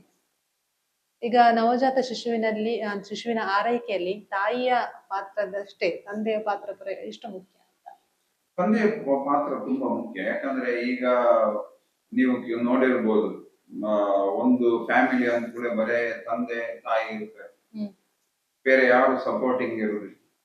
ಅಂತ ಫ್ಯಾಮಿಲಿಯಲ್ಲಿ, ಅಥವಾ ತಾಯಿಗೆ ತಂದೆಯ ಇನ್ವಾಲ್ವ್ಮೆಂಟ್ ಬೇಕನ್ಸ್ತದೆ. ತಂದೆ ಇನ್ವಾಲ್ವ್ಮೆಂಟ್ ಇದ್ರೆ ಅವ್ರಿಗೆ ಸ್ವಲ್ಪ ಧೈರ್ಯ ಇರುತ್ತೆ. ಸೊ ಆ ರೀತಿ ಸೈಕಾಲಜಿ ಸಹ ಇರುತ್ತೆ. ಸೊ ಆದ್ರಿಂದ ತಂದೆಯ ಪಾತ್ರ ಇಂಪಾರ್ಟೆಂಟ್. ಯಾಕಂದ್ರೆ ತಂದೆ ನೋಡಿ, ಈಗ ತಂದೆ ಮಗುವನ್ನು ಎತ್ಕೊಳ್ಬಹುದು, ತಾಯಿಗೆ ಅಸಿಸ್ಟ್ ಮಾಡ್ಬೋದು ಹಾಲು ಕುಡಿಸೋದ್ರಲ್ಲಿ. ಆಮೇಲೆ ಲ್ಯಾಚಿಂಗ್ ಅಂತ ಹೇಳ್ತೇವೆ. ಈಗ ಮಗು ಒಂದು ಹಾಲು ಕುಡಿಯುವಾಗ, ಅದು ಅಲ್ಲದೆ ಪ್ರೈಮಿ ಅಂದ್ರೆ ಫಸ್ಟ್ ತಾಯಿ ಫಸ್ಟ್ ಕುಡಿಸಿದ ಮಗು, ಅವರಿಗೆ ಕರೆಕ್ಟ್ ಆಗಿ ಮಗು ಹಿಡಿಲಿಕ್ಕೆ ಗೊತ್ತಿರುವುದಿಲ್ಲ. ಆಮೇಲೆ ಬಾಯಿಯಿಂದ ಮಗುದು ಎದೆಯನ್ನು ಹಿಡಿಲಿಕ್ಕೆ ಮಗು ಗೊತ್ತಿರುವ, ತಾಯಿಗೂ ಗೊತ್ತಿರುತ್ತೆ. ಹೇಗೆ ತಂದೆ ಅಸಿಸ್ಟೆನ್ಸ್ ಇದ್ರೆ ತುಂಬಾ ಹೆಲ್ಪ್ ಆಗುತ್ತೆ. ಆಮೇಲೆ ಈಗ ಮಗುವನ್ನು ತೊಟ್ಟಿಲಲ್ಲಿ ಮಲಸುವಾಗ ಆ ಮಗುಗೆ ಏನ್ ತೊಂದರೆ ಆಗದಿದ್ದಾಗೆ ಅದನ್ನು ತೊಟ್ಲನ್ನು ಅರೇಂಜ್ ಮಾಡುವಂತದ್ದು, ಮಗುವನ್ನು ಸುತ್ತುವ ವಿಧಾನದಲ್ಲಿ ತಂದೆ ಹೆಲ್ಪ್ ಮಾಡ್ಬೋದು. ಸ್ನಾನ ಮಾಡಿಸೋದ್ರಲ್ಲಿ ತಾಯಿಗೆ ತಂದೆ ಹೆಲ್ಪ್ ಮಾಡ್ಬೋದು. ಆಮೇಲೆ ಡೇಂಜರಸ್ ಸೈನ್ಸ್ ಇರುತ್ತೆ. ಈಗ ಮಗು ಜ್ವರ ಬಂದ್ರೆ, ಆಮೇಲೆ ಉಸಿರಾಟದ ತೊಂದರೆ ಇದ್ರೆ, ಅಥವಾ ಮಗುದು ಹೊಟ್ಟೆ ದೊಡ್ಡದಾದಿದ್ರೆ, ಅಥವಾ ಕೈ ಕಾಲೆಲ್ಲ ಥಂಡಿ ಅಥವಾ ನೀಲಿ ಆದಿದ್ರೆ ಅದನ್ನೆಲ್ಲ ಐಡೆಂಟಿಫೈ ಮಾಡೋದು. ಸೊ ಅಂತದ್ರಲ್ಲಿ ತಂದೆ ತುಂಬಾ ಹೆಲ್ಪ್ ಮಾಡ್ಲಿಕ್ಕೆ ಆಗುತ್ತೆ. ತಂದೆ ಇನ್ವಾಲ್ವ್ಮೆಂಟ್ ವೆರಿ ಇಂಪಾರ್ಟೆಂಟ್. ಡಾಕ್ಟರ್, ಈಗ ತಾಯಿಯ ಮಾನಸಿಕ ಆರೋಗ್ಯ ಅಂದ್ರೆ ಮಗುವಿನ ಮೇಲೆ ಎಷ್ಟು ಪರಿಣಾಮ ಬೀರುತ್ತೆ? ಈಗ ತಾಯಿ ಯಾವ ರೀತಿಯ ಗೊಂದಲದಲ್ಲಿದ್ರೆ, ಈಗ ಫಾರ್ ಎಕ್ಸಾಂಪಲ್ ಮಗುವಿಗೆ ನನ್ನ ಹಾಲು ಸಾಕಾಗುದಿಲ್ಲ, ಆಮೇಲೆ ನಾನು ಈಗಷ್ಟೇ ಹಾಲು ಕೊಟ್ಟೆ, ಇನ್ನೊಂದು 10 ನಿಮಿಷ ಬಿಟ್ಟು ಮಗು ಹಾಲು ಕೇಳಿದ್ರೆ ಹಾಲು ಇರ್ತದ, ಅದಾದ್ಮೇಲೆ ಮಗು ತುಂಬಾ ವೇಟ್ ಕಮ್ಮಿ ಇದ್ದಾಗ ಅನ್ಸ್ತದೆ, ಅಂತದ್ದು ಆಲೋಚನೆ ಇದ್ದ ಕೂಡಲೇ ಏನಾಗುತ್ತಂದ್ರೆ ಮೆದುಳಲ್ಲಿ ಪ್ರೊಲ್ಯಾಕ್ಟಿನ್ ಮತ್ತೆ ಆಕ್ಸಿಟೋಸಿನ್ ಅಂತ 2 ಹಾರ್ಮೋನ್ ಉತ್ಪತ್ತಿ ಆಗುತ್ತೆ. ಪ್ರೊಲ್ಯಾಕ್ಟಿನ್ ಏನ್ ಮಾಡುತ್ತೆ ಅಂದ್ರೆ ಬಲ ಸೈಡ್ ಎಡ ಸೈಡ್ ಎದೆಯಲ್ಲಿ 20 ಲಕ್ಷ ಆಗುವಷ್ಟು ಗ್ರಂಥಿಗಳು ಇರುತ್ತೆ. ಅದರಿಂದ ಹಾಲು ಉತ್ಪತ್ತಿಯಾಗಿ ಇಳಿಲಿಕ್ಕೆ ಹೆಲ್ಪ್ ಮಾಡ್ತದೆ. ಅದು ಬ್ಲಡ್ ಬರುವಂತ ಪ್ರೊಲ್ಯಾಕ್ಟಿನ್. ಆಕ್ಸಿಟೋಸಿನ್ ಏನ್ ಮಾಡ್ತದೆ ಅಂದ್ರೆ ತಾಯಿ ಎದೆಯಲ್ಲಿ ಉತ್ಪತ್ತಿಯಾದ ಹಾಲನ್ನು ಹೊರಗಡೆ ಹೋಗು ಹಾಗೆ ಮಾಡ್ತದೆ. ಸೊ ಇದೆರಡೂ ಕೊರತೆ ಆಗತ್ತೆ ಆಲೋಚನೆ ಮಾಡೋದ್ರಿಂದ. ಯಾಕಂದ್ರೆ ಇದು ಮೆದುಳಿಂದ ಕೆಳಗಡೆ ಇರುವಂತ ಪಿಟ್ಯೂಟರಿ ಗ್ರಂಥಿಯಿಂದ ಉತ್ಪತ್ತಿ ಆಗುವುದರಿಂದ, ಸೊ ಮೆದುಳಿದ ಡೈರೆಕ್ಟ್ ಇಫೆಕ್ಟ್ ಇದ್ರ ಮೇಲೆ ಇರುತ್ತೆ. ಸೊ ಈ 2 ಹಾರ್ಮೋನ್ ಉತ್ಪತ್ತಿ ಕಮ್ಮಿ ಆದ್ರೆ ನೀವು ಆಲೋಚನೆ ಮಾಡಿ, ಹಾಲು ಡೆಫಿನೆಟ್ಲಿ ಕಮ್ಮಿ ಆಗುತ್ತೆ. ಯಾವ ರೀತಿಯ ಮೆಡಿಸಿನ್ ಕೊಟ್ಟರು ಹಾಲು ಉತ್ಪತ್ತಿ ಆಗುತ್ತೆ. ಸೊ ಅಂತ ಗೊಂದಲ ಇರಬಾರ್ದು. ಅದಾದ್ಮೇಲೆ ಈಗ ಬೇರೆ ಟೆನ್ಷನ್, ಈಗ ನೀವು ನೋಡಿರ್ಬೋದು, ಈಗ ತಾಯಿ ಅಂದ್ರೆ ಹೆಚ್ಚಿನವರು ವರ್ಕಿಂಗ್ ಮದರ್, ಅವರಿಗೆ ಯಾವ್ದೋ ಟೆನ್ಷನ್, ವರ್ಕ್ ಇದು ಟೆನ್ಷನ್. ಅದಾದ್ಮೇಲೆ ಮಾನಿಟರಿ ಅಂದ್ರೆ ದುಡ್ಡಿದ ವಿಷಯದಲ್ಲಿ ಏನೋ ಟೆನ್ಷನ್, ಅಥವಾ ಮಗುವಿನ ತಂದೆ ಒಟ್ಟಿಗೆ ರಿಲೇಶನ್ಶಿಪ್ ಅಲ್ಲಿ ಏನೋ ಪ್ರಾಬ್ಲಮ್, ಅದು ಟೆನ್ಷನ್. ಅಥವಾ ನೀವು ಕೇಳಿರ್ಬೋದು ಪೋಸ್ಟ್ ಪಾರ್ಟಲ್ ಸೈಕೋಸಿಸ್ ಅಂತ, ಅದರಲ್ಲಿ ಅವಾಗೆಲ್ಲ ಹಾಲು ಉತ್ಪತ್ತಿ ಕಮ್ಮಿ ಆಗುತ್ತೆ. ಮತ್ತೆ ತಾಯಿ ಮಗುವನ್ನು ಎತ್ಕೊಂಡಿರುವಾಗ ನಿಮ್ಗೆ ಹೆದರಿಕೆ ಆಗ್ಬೋದು, ಅವ್ರೇನೋ ಕೈಯಿಂದ ಬಿಡ್ತಾರೆ, ಮಗುಗೇನಾದ್ರೂ ಇಂಜುರಿ ಆಗ್ತದ. ಸೊ ಆವಾಗ ಈ ಪೋಸ್ಟ್ ಪಾರ್ಟಲ್ ಸೈಕೋಸಿಸ್ ಇದ್ರೆ ಮಗುವನ್ನು ತಾಯಿಯಿಂದ ದೂರ ಇರ್ತೇವೆ. ಸೊ ಮಗುಗೆ ಹಾಲು ತಾಯಿ ಹಾಲು ಕೊಡುದಾದ್ರೂ ಯಾರಾದ್ರೂ ಹೋಗಿ ಹಿಡ್ಕೊಂಡು ಹೋಗಿ ಹಾಲು ಕುಡಿಸಿತಾರೆ ಸಿಸ್ಟರ್ಸ್. ಸೊ ಮಗುನ್ ತಾಯಿ ಕೈಯಲ್ಲಿ ಕೊಡುದಿಲ್ಲ, ಅವರು ನಾರ್ಮಲ್ ಆಗೋದವರೆಗೆ ಅವ್ರ ಕೈಯಲ್ಲಿ ಕೊಡುದಿಲ್ಲ. ಯಾಕಂದ್ರೆ ಅವ್ರು ಬೀಳಿಸ್ಬೋದು, ಮಗುನ್ ಬಿಸಾಡ್ಬೋದು, ಮಗು ಮೇಲೆ ಏನು ಇಂಟ್ರೆಸ್ಟ್ ಇಲ್ಲದೆ ಅವ್ರಿಗೆ ಮಗುಗೆ ಏನಾದ್ರು ಇಂಜುರಿ ಮಾಡ್ಬೋದು. ಅದೆಲ್ಲ ತುಂಬಾ ಡೇಂಜರಸ್ ಮಕ್ಕಳಿಗೆ. ಮನಸ್ಥಿತಿ ಸರಿಯಾಗಿರ್ಬೇಕು. ಯಾವ ರೀತಿಯ ಟೆನ್ಷನ್ ಇರಬಾರ್ದು, ಯಾವ ರೀತಿಯ ಹಾಲು ಕುಡಿಸುವ ವಿಷಯದಲ್ಲಿ ಹಾಲು ಸಾಕಾಗ್ತದೆ ಇನ್ನೊಂದು ಯಾವ ರೀತಿಯ ಆಲೋಚನೆ ಇರ್ಲೇಬಾರ್ದು. ಅಂದ್ರೆ ಎಂತ ಸಂದರ್ಭದಲ್ಲಿ ಮನೆಯವರು ಯಾವ ರೀತಿ ಅಂದ್ರೆ ಪಾತ್ರ ವಹಿಸ್ಬೇಕಾಗುತ್ತೆ? ಮನೆಯವರು ಯಾವ ಕಾರಣಕ್ಕೂ ತಾಯಿಗೆ ಹಾಲು ಕಮ್ಮಿ ಉಂಟು, ನಿನಗೆ ಹಾಲು ಸಾಕಾಗುದಿಲ್ಲ, ಮಗು ಸಪೂರಾಗಿ ಬೆಳೀತಾ ಉಂಟು ಅಂತ ಹೇಳಲೇಬಾರ್ದು. ಯಾವಾಗಲೂ ಅವರು ಪಾಸಿಟಿವ್ ಆಗಿರ್ಬೇಕು. ಪಾಸಿಟಿವ್ ಆದ್ರೆ ನಿಂದು ಹಾಲು ಸಾಕಾಗ್ತದೆ, ಅದು ಫಸ್ಟ್ ಇಷ್ಟೇ ಹಾಲು ಬರುವಂತದ್ದು ಮಗುಗೆ ಆಗಾಗ ಕುಡಿಸ್ಬೇಕು, ಕ್ರಮೇಣ ಹಾಲು ಜಾಸ್ತಿ ಉತ್ಪತ್ತಿ ಆಗ್ತದೆ ಅಂತ ಹೇಳಿ ಧೈರ್ಯ ಕೊಡ್ಬೇಕು. ಒಂದು. ಎರಡನೇದು ತಾಯಿದು ಎದೆ ಹಾಲನ್ನು ಹಿಂಡಿ ನೋಡುವಂತ, ಅದು ಮಿಸ್ಟೇಕ್. ಯಾವ ಮೂಮೆಂಟ್ ಅಲ್ಲಿ ಹಾಲು ಹಿಂಡಿ ನೋಡಿ ಅದು ಕಮ್ಮಿ ಉಂಟಂತ ಹೇಳೋದು ದೊಡ್ಡ ಮಿಸ್ಟೇಕ್. ಅದು ಮಾಡೋದ್ರಿಂದ ಏನಾಗುತ್ತೆ ಅಂದ್ರೆ, ಈಗ ನೋಡಿ, ನೀವು ಒಂದು ಮಗುಗೆ ಹಾಲು ಎದೆಯಿಂದ ಇಳಿಬೇಕಾದ್ರೆ ಮಗುಗೆ ತಾಯಿ ಮಗು ಹಸಿವೆ ಅದನ್ನ ನೋಡ್ಬೇಕು. ಅದಾದ್ಮೇಲೆ ಮಗು ಕೂಗುದವ್ರ ಕಿವಿಗೆ ಕೇಳ್ಬೇಕು. ಅದಾದ ಕಣ್ಣಲ್ಲಿ ಅವ್ರು ನೋಡ್ಬೇಕು. ಅದೆಲ್ಲ ಪಾಸಿಟಿವ್ ಸಿಗ್ನಲ್. ಅದಾದ್ಮೇಲೆ ಅವರು ಮಗುಗೆ ಎಕ್ಸ್ಕ್ಲೂಸಿವ್ ಬ್ರೆಸ್ಟ್ ಫೀಡ್ ಕೊಡ್ಬೇಕು. ನಾನು ಆಗ ಹೇಳಿದಾಗೆ ಕೆಲವು ಅಡ್ವಾಂಟೇಜ್ ತಾಯಿ ಗೊತ್ತಿರ್ಬೇಕು, ಎಷ್ಟೆಲ್ಲ ಅಡ್ವಾಂಟೇಜ್ ಉಂಟು ಮಗುಗೆ ಬರೇ ತಾಯಿ ಹಾಲು ಕೊಡೋದ್ರಿಂದ. ಅದು 3+ ಪಾಸಿಟಿವ್ ಸಿಗ್ನಲ್, ಅದು ಅವ್ರದ್ದು ಪಾಸಿಟಿವ್ ಥಿಂಕಿಂಗ್. ಸೊ ಇವೆಲ್ಲ ಪಾಸಿಟಿವ್ ಥಿಂಕಿಂಗ್ ನೀವು ಹಾಲು ಹಿಂಡಿದ್ರೆ ಹೇಗಿರ್ತದೆ, ಅದು ಯಾವುದು ಇರುವುದಿಲ್ಲ. ಸೊ ಅದರಿಂದ ಏನಾಗುತ್ತೆ, ನೀವು ಹಾಲನ್ನು ಹಿಂಡಿದಾಗ ಏನಾಗುತ್ತೆ ಅಂದ್ರೆ ಪ್ರೊಲ್ಯಾಕ್ಟಿನ್, ಆಕ್ಸಿಟೋಸಿನ್ ಉತ್ಪತ್ತಿ ಆಗುದಿಲ್ಲ. ನಾನು ಈಗ ನಿಮ್ಗೆ ಎಕ್ಸ್ಪ್ಲೈನ್ ಮಾಡಿದಾಗೆ ಆ ಎರಡೂ ಉತ್ಪತ್ತಿ ಆಗುದಿಲ್ಲ, ಹಾಲು ಹೇಗೆ ಇಳಿತದೆ. ಸೊ ಈಗ ಡೈರೆಕ್ಟ್ ಆಗಿ ಮಗುವಿಗೆ ಹಾಲು 150 ml ಒಂದ್ಸರಿ ಕುಡಿದ್ರೆ ಸಿಕ್ಕಿದ್ರೆ, ನೀವು ಹಿಂಡಿದಾಗ ಬರುದು 20 ml. ಅದನ್ನ ನೀವು ತಿಳ್ಕೊಂಡಿರ್ಬೇಕು. ಸೊ ಕಾಮನ್ ಆಗಿ ಪೇರೆಂಟ್ಸ್ ಅಥವಾ ಒಟ್ಟಿಗಿರುವ ಸಪೋರ್ಟಿಗೆ ಇರುವವರು ಮಾಡುವಂತ ದೊಡ್ಡ ಮಿಸ್ಟೇಕ್ ಅದೇ, ಹಾಲು ಹಿಂಡಿ ನೋಡುದು ಇಲ್ಲ ಅಂತ ಹೇಳುದು ಮಾಡ್ಲೇಬಾರ್ದು. ಸಪೋರ ಉಂಟು ಮಗು ಹಾಲು ಸಾಕಾಗುದಿಲ್ಲ ಅಂತ ಹೇಳಿದ್ರೆ ಎಲ್ಲದೂ ನೆಗೆಟಿವ್. ಪ್ರೊಲ್ಯಾಕ್ಟಿನ್, ಆಕ್ಸಿಟೋಸಿನ್ ಎರಡೂ ಹಾರ್ಮೋನ್ ಉತ್ಪತ್ತಿ ಆಗುದಿಲ್ಲ, ಹಾಲು ಉತ್ಪತ್ತಿ ಕಮ್ಮಿ ಆಗುತ್ತೆ, ಮಗು ಸಫರ್ ಆಗುತ್ತೆ. ಅಂದ್ರೆ ಎಷ್ಟು ಬಾರಿ ಹಾಲು ಉಣಿಸ್ಬೇಕು ಅಂತ ಮಗುಗೆ ಒಂದು, ಈಗ ಅದರಲ್ಲಿ ಬೇರೆ ಬೇರೆ ರೀತಿ ಹಾಲು ಕುಡಿಯುವ ಮಕ್ಕಳು ಇರ್ತಾರೆ. ಸೊ ಕೆಲವು ಮಕ್ಕಳು 1 ಗಂಟೆ 2 ಗಂಟೆಗೆ ಒಂದ್ಸರಿ ಎದ್ದು ಹಾಲು ಕುಡಿತಾರೆ. ಕೆಲವು ಮಕ್ಕಳು ಕ್ಲಸ್ಟರ್ ಫೀಡಿಂಗ್ ಅಂತ. ಕ್ಲಸ್ಟರ್ ಫೀಡಿಂಗ್ ಅಂದ್ರೆ ಒಂದು ರಾತ್ರಿ ಇಡೀ ಒಂದು 12 ಸರಿ ಕುಡಿದು ಮಲಗ್ತಾರೆ. ಹಾಗೆ ಒಂದು ಅಂದಾಜು ಒಂದು 10 ರಿಂದ 12 ಸರಿ ಮಕ್ಕಳು ಹಾಲು ಕುಡಿತಾರೆ ದಿವಸಕ್ಕೆ. ಸೊ ನೀವು ಎನ್ಸ್ಕೊಳ್ಬಾರ್ದು ಮಗು ಇಡೀ ದಿವಸ ನಿದ್ರೆ ಮಾಡಿದೆ ಅಂತ. ಆ ಮಕ್ಕಳು ರಾತ್ರಿ ಕುಡಿತಾರೆ, ಬೆಳಿಗ್ಗೆ ನಿದ್ರೆ ಮಾಡ್ತಾರೆ, ಅದು ಸಹ ಇರುತ್ತೆ. ಅದಾದ್ಮೇಲೆ ಈಗ ನೀವು ಕೆಲವರು ಏನ್ ಎನ್ಸ್ಕೊಳ್ತಾರೆ, ಈಗ ಮಗು ಹಾಲು ತುಂಬಾ ಸರಿ ಕುಡಿತಾ ಉಂಟು, ಅರ್ಧ ಗಂಟೆಗೆ ಸರಿ, ಮಗು ಬಹುಶಃ ಹಾಲು ಸಾಕಾಗುದಿಲ್ಲ ಅಂತ ಹೇಳ್ಕೊಳ್ತಾರೆ. ಹಾಗೆ ಎನ್ಸ್ಕೊಳ್ಬಾರ್ದು. ಏನಾಗುತ್ತೆ ಅಂದ್ರೆ ಗ್ರೋತ್ ಅಂತ ಹೇಳೋದು ಮಕ್ಕಳದ್ದು ಒಂದೇ ರೀತಿ ಇರುವುದಿಲ್ಲ.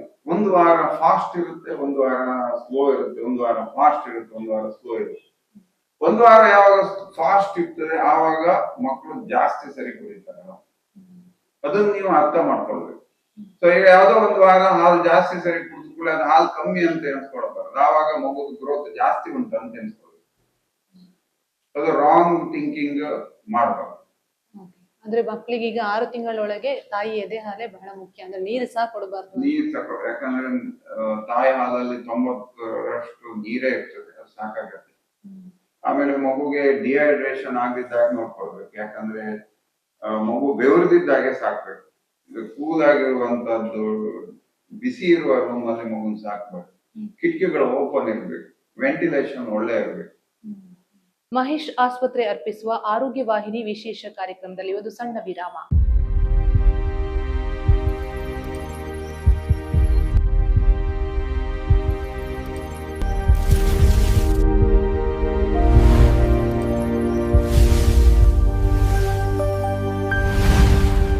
ರಕ್ತದಲ್ಲಿನ ಶುಗರ್ ಮಟ್ಟಗಳ ಬಗ್ಗೆ ನೀವು ಚಿಂತಿತರಾಗಿದ್ದೀರಾ? ನಿಮ್ಮ ಬಿಪಿ ನಿಯಂತ್ರಣಕ್ಕೆ ಬರುತ್ತಿಲ್ಲವೇ? ನಿಮ್ಮ ಥೈರಾಯ್ಡ್ ಸಮಸ್ಯೆಗಳಿಗೆ ನೀವು ಸರಿಯಾದ ಸಲಹೆಗಳನ್ನು ಪಡೆಯುತ್ತಿಲ್ಲ ಅಂತ ಅನಿಸುತ್ತಿದೆ? ಹಾಗಾದರೆ ಮಹೇಶ್ ಆಸ್ಪತ್ರೆ ಬ್ರಹ್ಮಾವರದಲ್ಲಿರುವ ಡಯಾಬಿಟಿಕ್, ಹೈಪರ್ಟೆನ್ಷನ್ ಮತ್ತು ಥೈರಾಯ್ಡ್ ಕ್ಲಿನಿಕ್ಗಳಿಗೆ ಭೇಟಿ ನೀಡಿ. ಡಯಾಬಿಟಿಕ್ ಕ್ಲಿನಿಕ್ ಪ್ರತಿ ಮಂಗಳವಾರ, ಹೈಪರ್ಟೆನ್ಷನ್ ಕ್ಲಿನಿಕ್ ಪ್ರತಿ ಗುರುವಾರ, ಥೈರಾಯ್ಡ್ ಕ್ಲಿನಿಕ್ ಪ್ರತಿ ಶನಿವಾರ. ನಮ್ಮ ಪರಿಣತ ವೈದ್ಯರ ಆರೈಕೆಯೊಂದಿಗೆ ನಿಮ್ಮ ಆರೋಗ್ಯವು ಉತ್ತಮ ಕೈಯಲ್ಲಿದೆ ಎಂದು ನೀವು ವಿಶ್ವಾಸ ಹೊಂದಬಹುದು. ಸ್ಪೆಷಾಲಿಟಿ ಕ್ಲಿನಿಕ್ಗಳ ಮೊದಲ ಸಮಾಲೋಚನೆ ಸಂಪೂರ್ಣ ಉಚಿತ. ಮರು ಸಮಾಲೋಚನೆ, ಪರೀಕ್ಷೆ ಮತ್ತು ಔಷಧಿಗಳ ಮೇಲೆ ರಿಯಾಯಿತಿಗಳು. ಅಪಾಯಿಂಟ್ಮೆಂಟ್ಗಳಿಗಾಗಿ ನಿಮ್ಮ ಪರದೆಯ ಮೇಲೆ ತೋರಿಸಿರುವ ಟೆಲಿಫೋನ್ ಸಂಖ್ಯೆಗೆ ಕರೆ ಮಾಡಿ.